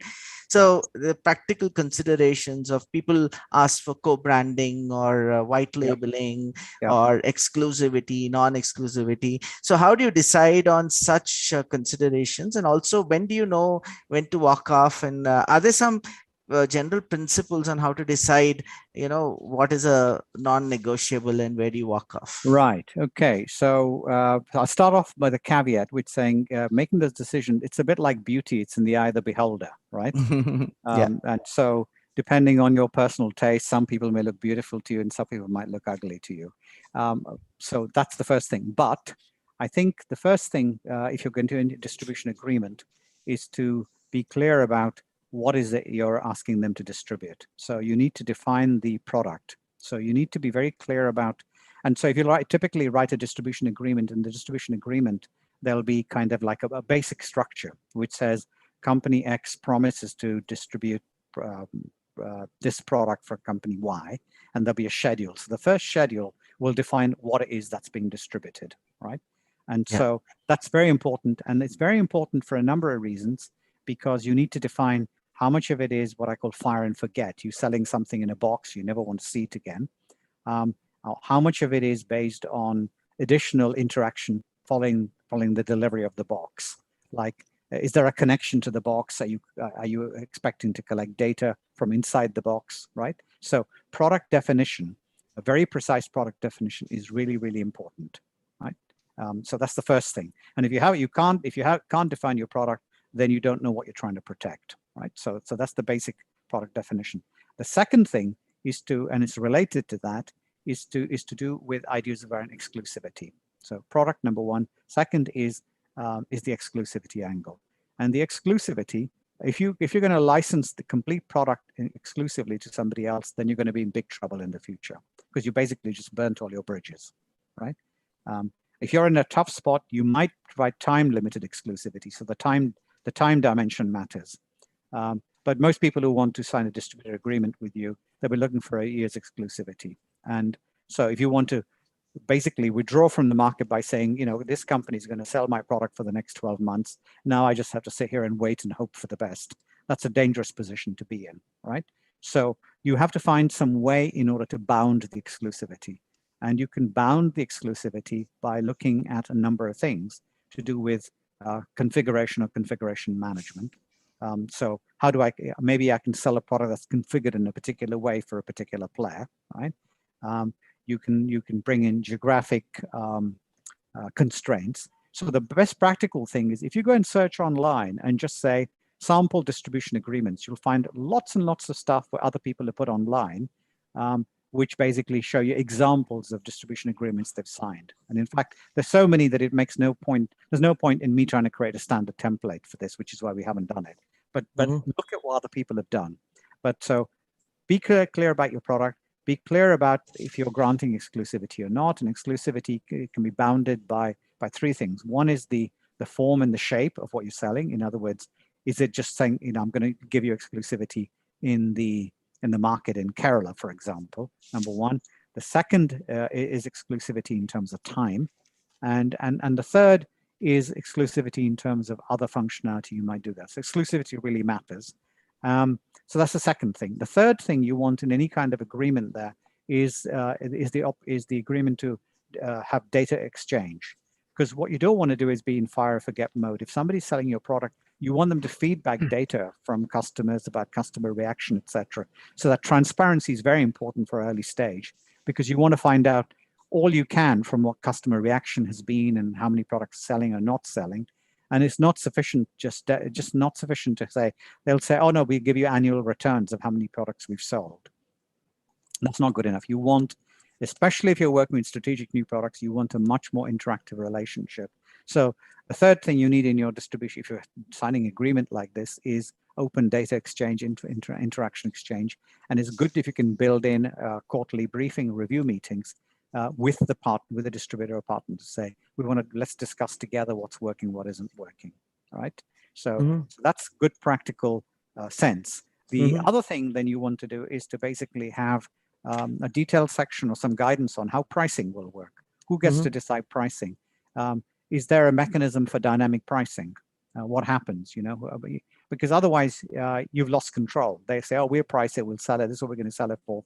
And the pricing, so that's very important. And related to that is the margin breakdown, margin structure. How much do you get back of it? Because people will pull a fast one. Oh, you can get 10%. We'll give you 10% of the revenues. And of course, if there's not much in the way of revenues, then, you know, 10% of a very big number may be very good, but 10% of a small number is not terribly good. The other things to watch out for is what I call these contingent sale or return clauses, right? Where, especially if it's a product you're selling, who carries the risk once the product has been shipped? There have been some very clear examples, the kind of stuff.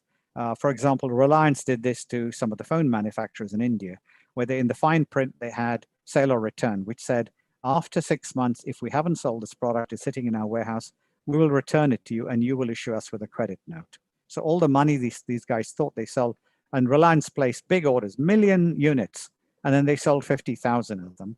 And so basically the manufacturer was left holding stock that couldn't sell now because it was out of date, but they also had to give the money back to the distributor. So those kind of contingent clauses really, really want to watch out for, because the big guys are very good at doing this, where all the risk is actually on you at the end of the day. And you get very excited, because I made this mistake myself. You get very excited by saying, oh, we've got all these sales, we're out there. And you don't know, in this particular case, Reliance basically stopped promoting the product in its aisles because another manufacturer, another competing product, offered them a lower cost product with a higher margin. So Reliance were making more money from promoting somebody else's product. So these guys are what I would describe as very promiscuous, you know.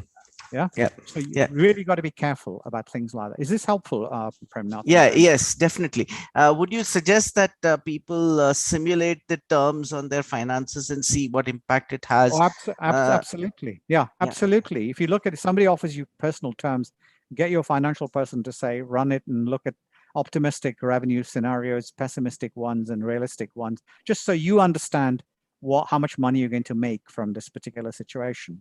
Because armed with that information, you'll be surprised how many times you push back and you'll say to them, this is too high, can we agree something? And they'll say, yeah, sure, because they've got used to the fact that people just get so excited, sign a deal, and they don't check the fine print.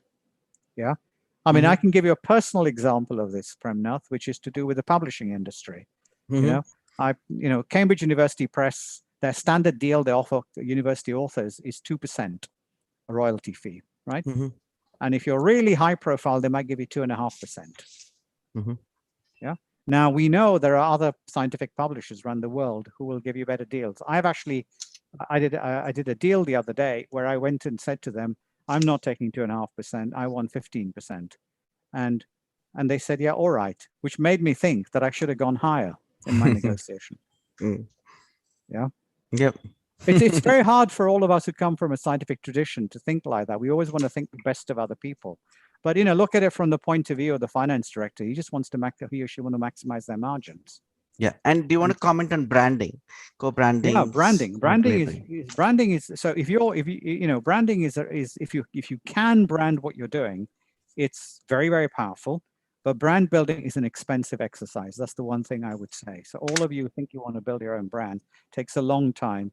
Brand building is a very difficult exercise. And it's more to do with perception in customer minds with the brand you're building. It's less about whether you have trademarks and stuff like that. So I would hazard a guess. I would say typically it's going to be very hard for you guys to build a primary brand because the cost of building a primary brand are very, very high. You may be much more successful in building secondary brands, what I call powered by brands, right? Where you could, for example, if you're building an underwater robot and Schlumberger is selling the Schlumberger, you know, K69 all singing, all dancing underwater robot from Schlumberger because they have a good brand reputation. You might be able to say Schlumberger's, you know, K69 powered by, Premnath's Pune company brand. Okay.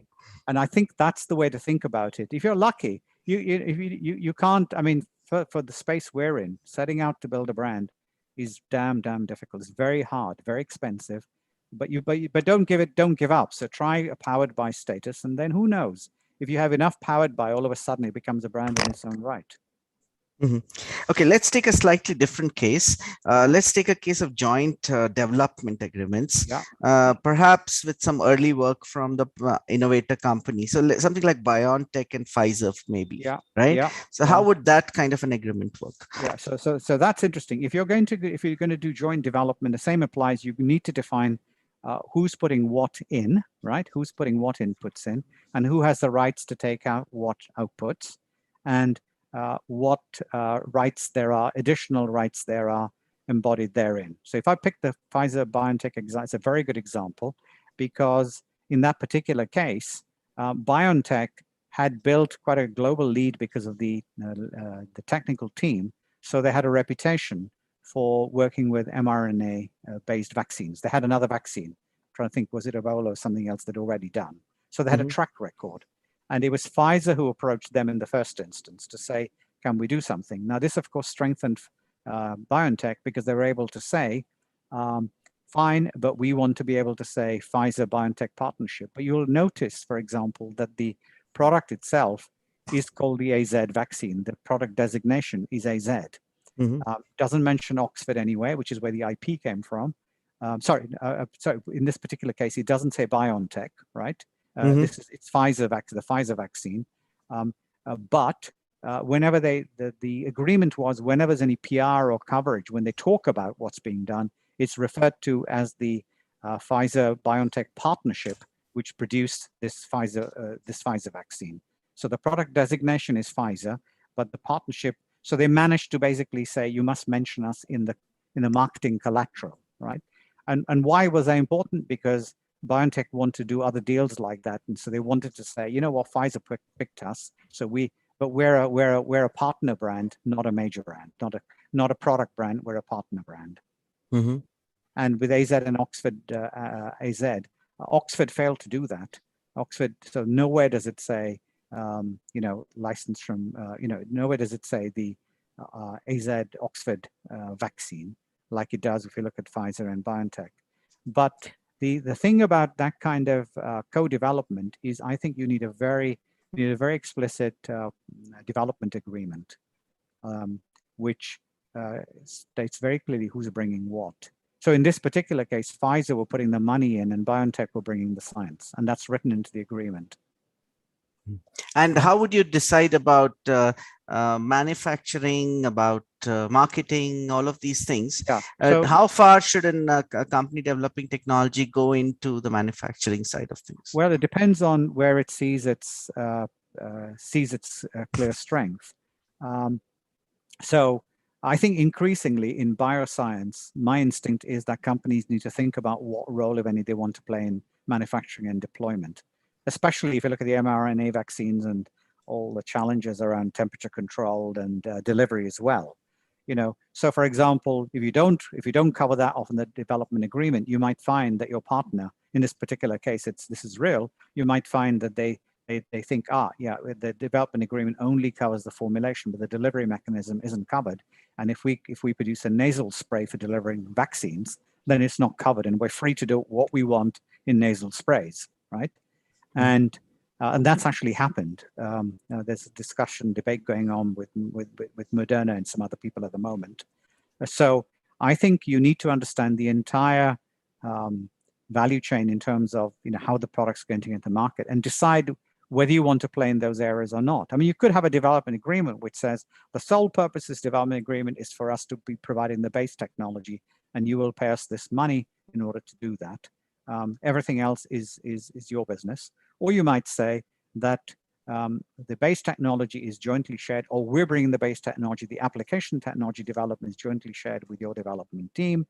But when it comes to final product formulation and delivery and maintenance, then the following rules will apply. And you don't have to define them up front. You can say that before any product is launched, there will be the parties will jointly agree that this is what you're going to do. And you can kind of put in a few scenarios saying, for example, this is what could happen.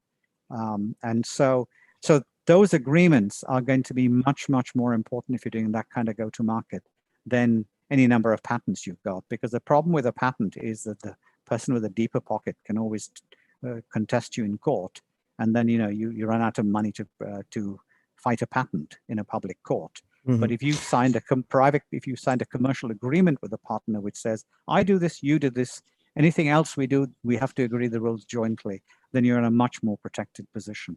So I would suggest any of these based app tech companies, you're going to be better off drawing up legally binding commercialization or partnership agreements using your lawyers than asking your lawyers to file patents for you. They are much patents. The main cost of patents is not in the registration process. That's trivial. The main cost is actually in enforcing the patents.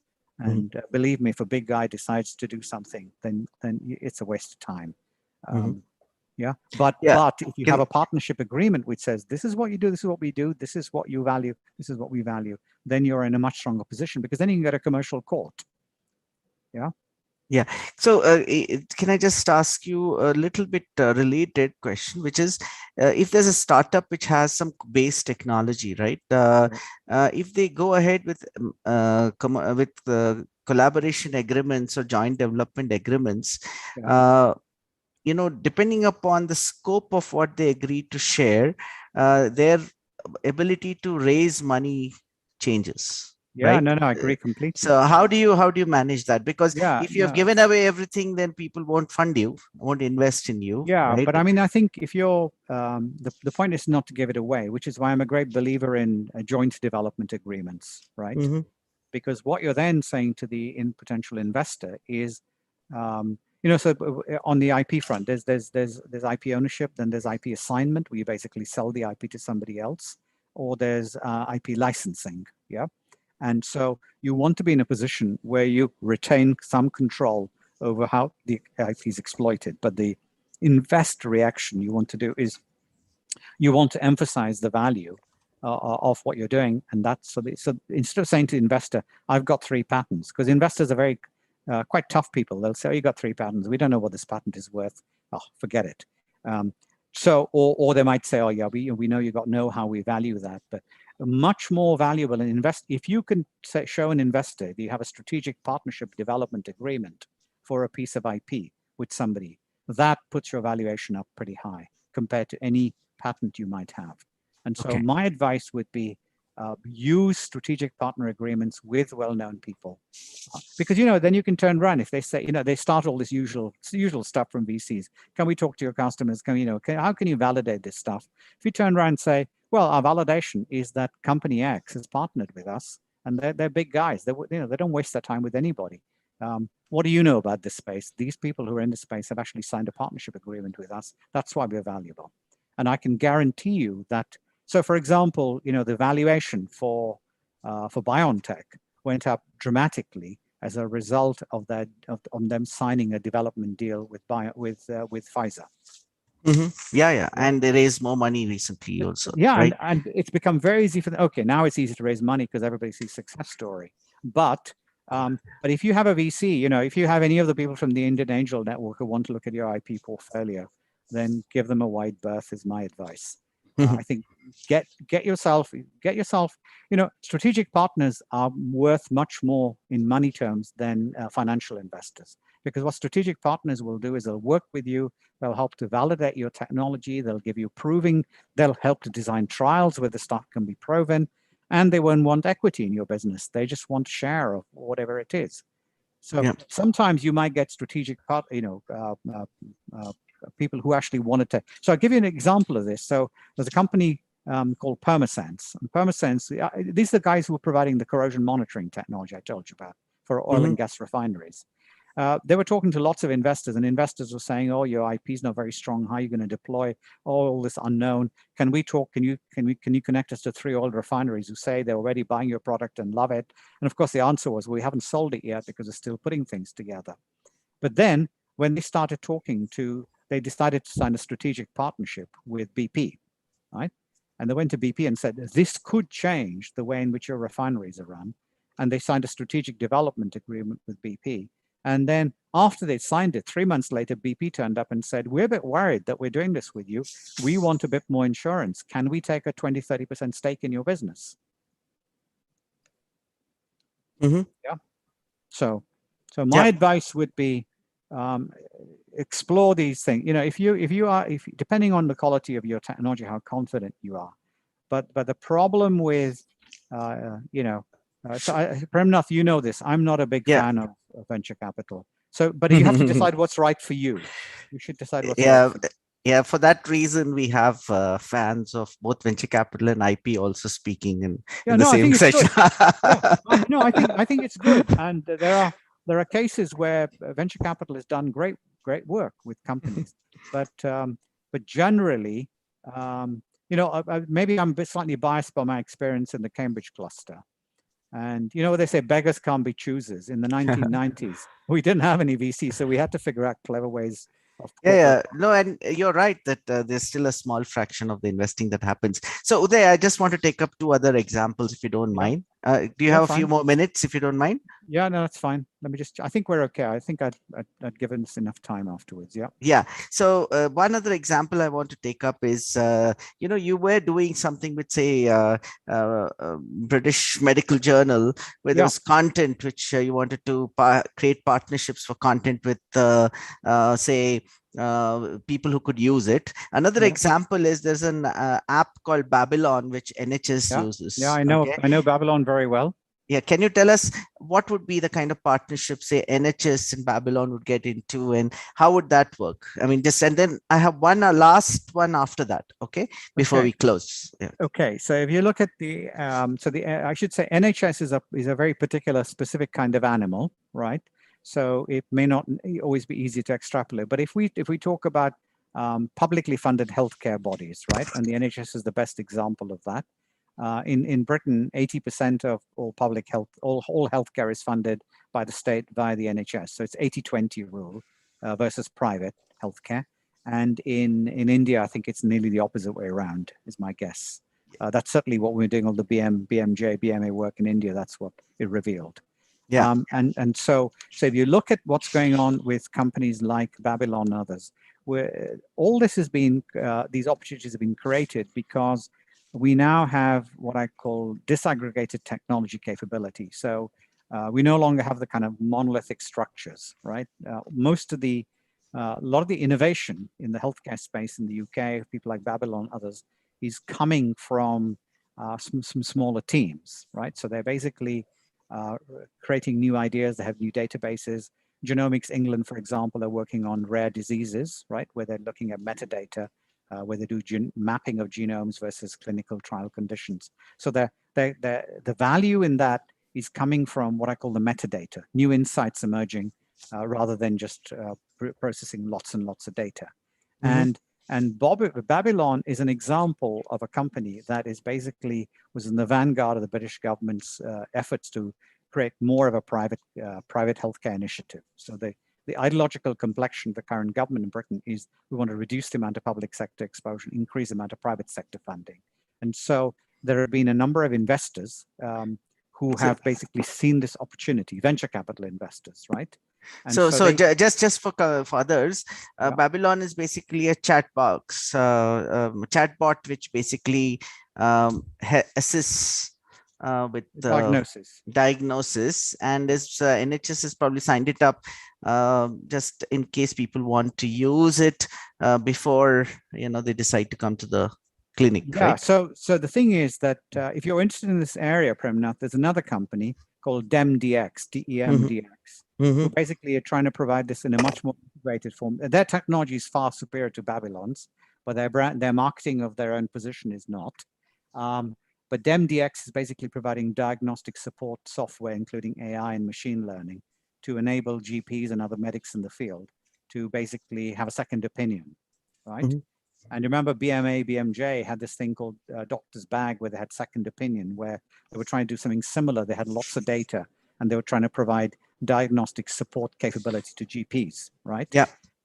And what Babylon hooked in on the idea was that this could be extended to using the chat function, our chat box, to nurses and less qualified clinical professionals. Mm-hmm. So that they launched a service called the NHS 111 service, where you can basically ring up a number and nurses and other less, not fully medically qualified personnel can use Babylon in order to do first level diagnosis and do some triage. Then they can refer people to other places, right? But Babylon's, they've pushed very hard, but the clinical trials, and we were involved in one clinical trial in the UK, has not been as successful as they would like. So they've raised quite a lot of money and they're still hoping to be very successful. But the NHS are taking a much more diverse view. So they've opened up the gates to other people doing similar things who can supply what they're doing. And that's Mm-hmm. why that's how I came across DEMDX. Okay. Yeah. And so in the healthcare space in particular, if people are interested in finding out more about the way in which these apps and other things might be deployed, one useful place they could go and do is bang the doors of Tata Digital Health. Mm-hmm. Okay. I don't know if you come across them, Premnath, but Yeah. they're a group in, yeah. They've been talking to people like Babylon and DEMDX in the UK to say, is there anything exciting that we can bring in? And my view is, but you said Tata Digital Health, right? Tata Digital Health. Tata Digital Health. Sure. And I know, for example, I've said to them, why aren't you talking to some of these clever companies in India? Why are you coming here? Mm-hmm. Yep. One last example I want to take up is say something like Ericsson getting tying up Ericsson 5G tying up with chip companies or computer companies or phone companies tying up with chip companies, right? How would those arrangements look, and what are the key issues in such arrangements? Okay, so the thing there is, again, it comes back to you need tight commercial agreements. That's what those people have. But the key thing is to understand how that value chain stacks up. In other words, who's designing the chip architectures, who is producing the reference designs, right, for those chips, and who is then making the devices, who is customizing those devices, and who is packaging them and integrating them into functionality. And so I'll give you the real example. ARM, you've all heard of ARM in Cambridge, ARM. And ARM basically used to try and do everything. They've backed off now. All ARM now do is license reference designs. So they have 2,000 or 3,000 engineers who are designing new low power, high performance computing architectures. And they license the architecture to other people. And they also are licensing tools so that other people can use these tools in order to design complete chipsets using the ARM architecture. Okay. And in both cases, what ARM have, in the first case, ARM have a royalty model, which says anytime a design is shipped using an ARM design-based chip, then a very small amount of money is paid to ARM. So the cash register in ARM Cambridge keeps going ka-ching, ka-ching, ka-ching, because even the average iPhone has about 7 or 8 of these of these ARM processors in there. So, but what they have there is a very clear agreement, which is a royalty agreement. They then have separate licensing agreements where they're licensing the tools for how to design stuff, and the customers there are the foundries, usually all in Taiwan or southern China, who are licensing the tools, and they have teams of designers who design new chipsets.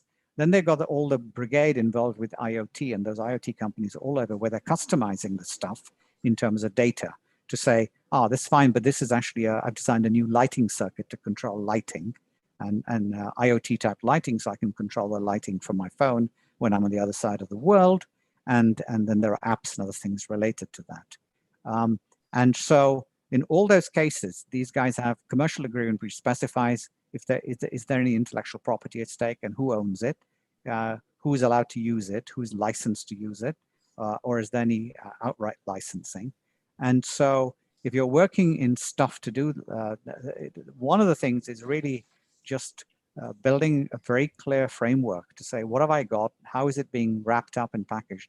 And then actually building a list of all the people who will be different people at different levels of encapsulation, if I can call it that. Yeah. Okay, great. I think we have covered a lot of ground today. I don't want to keep everybody waiting. So I think we should stop here, Uday. Thank you so much. My pleasure. It's a very hard topic. You said talk about B2B partnerships, and I thought, how do I talk about this? Because it's such a broad topic. Yeah.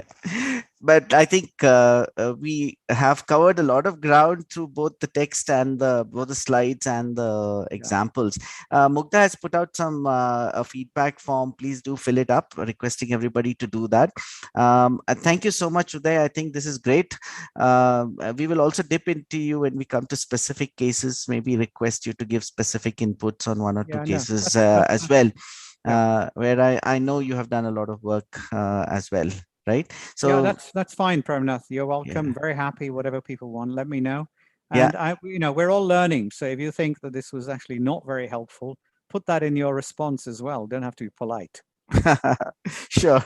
I think you can unshare now. I'll leave the. I'll do that now. Sorry. Yeah, and I will allow Mugdha and Anmol to take over right now. Thank you once again, Uday.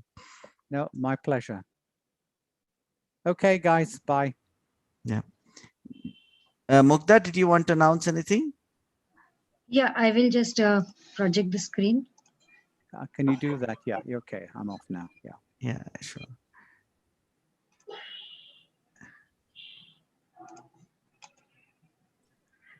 Yeah, so I hope you can see the screen. It's not full screen.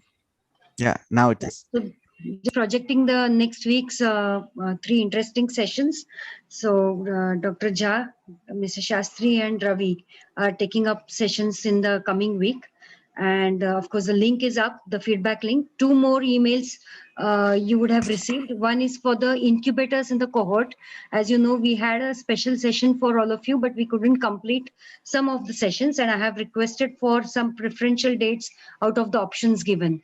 So please do give us a feedback now, latest by tomorrow 10 a.m. Since none of you have responded to that, we need to quickly plan those extra session of 1.5 hours. Another email you would have got regarding material request ref your startup for the purpose of cohort publicity. and the deadline to respond to that is 23rd July 6 p.m. So please do respond to that email also. We will meet on next Monday. As you know, 23rd, we have given you time to catch up on your pending assignments, as well as having your team discussions, project discussions, so on and so forth. So look forward to meet you all on Monday, 5 p.m. Thank you. Bye. Thank you, everybody. Thanks a lot.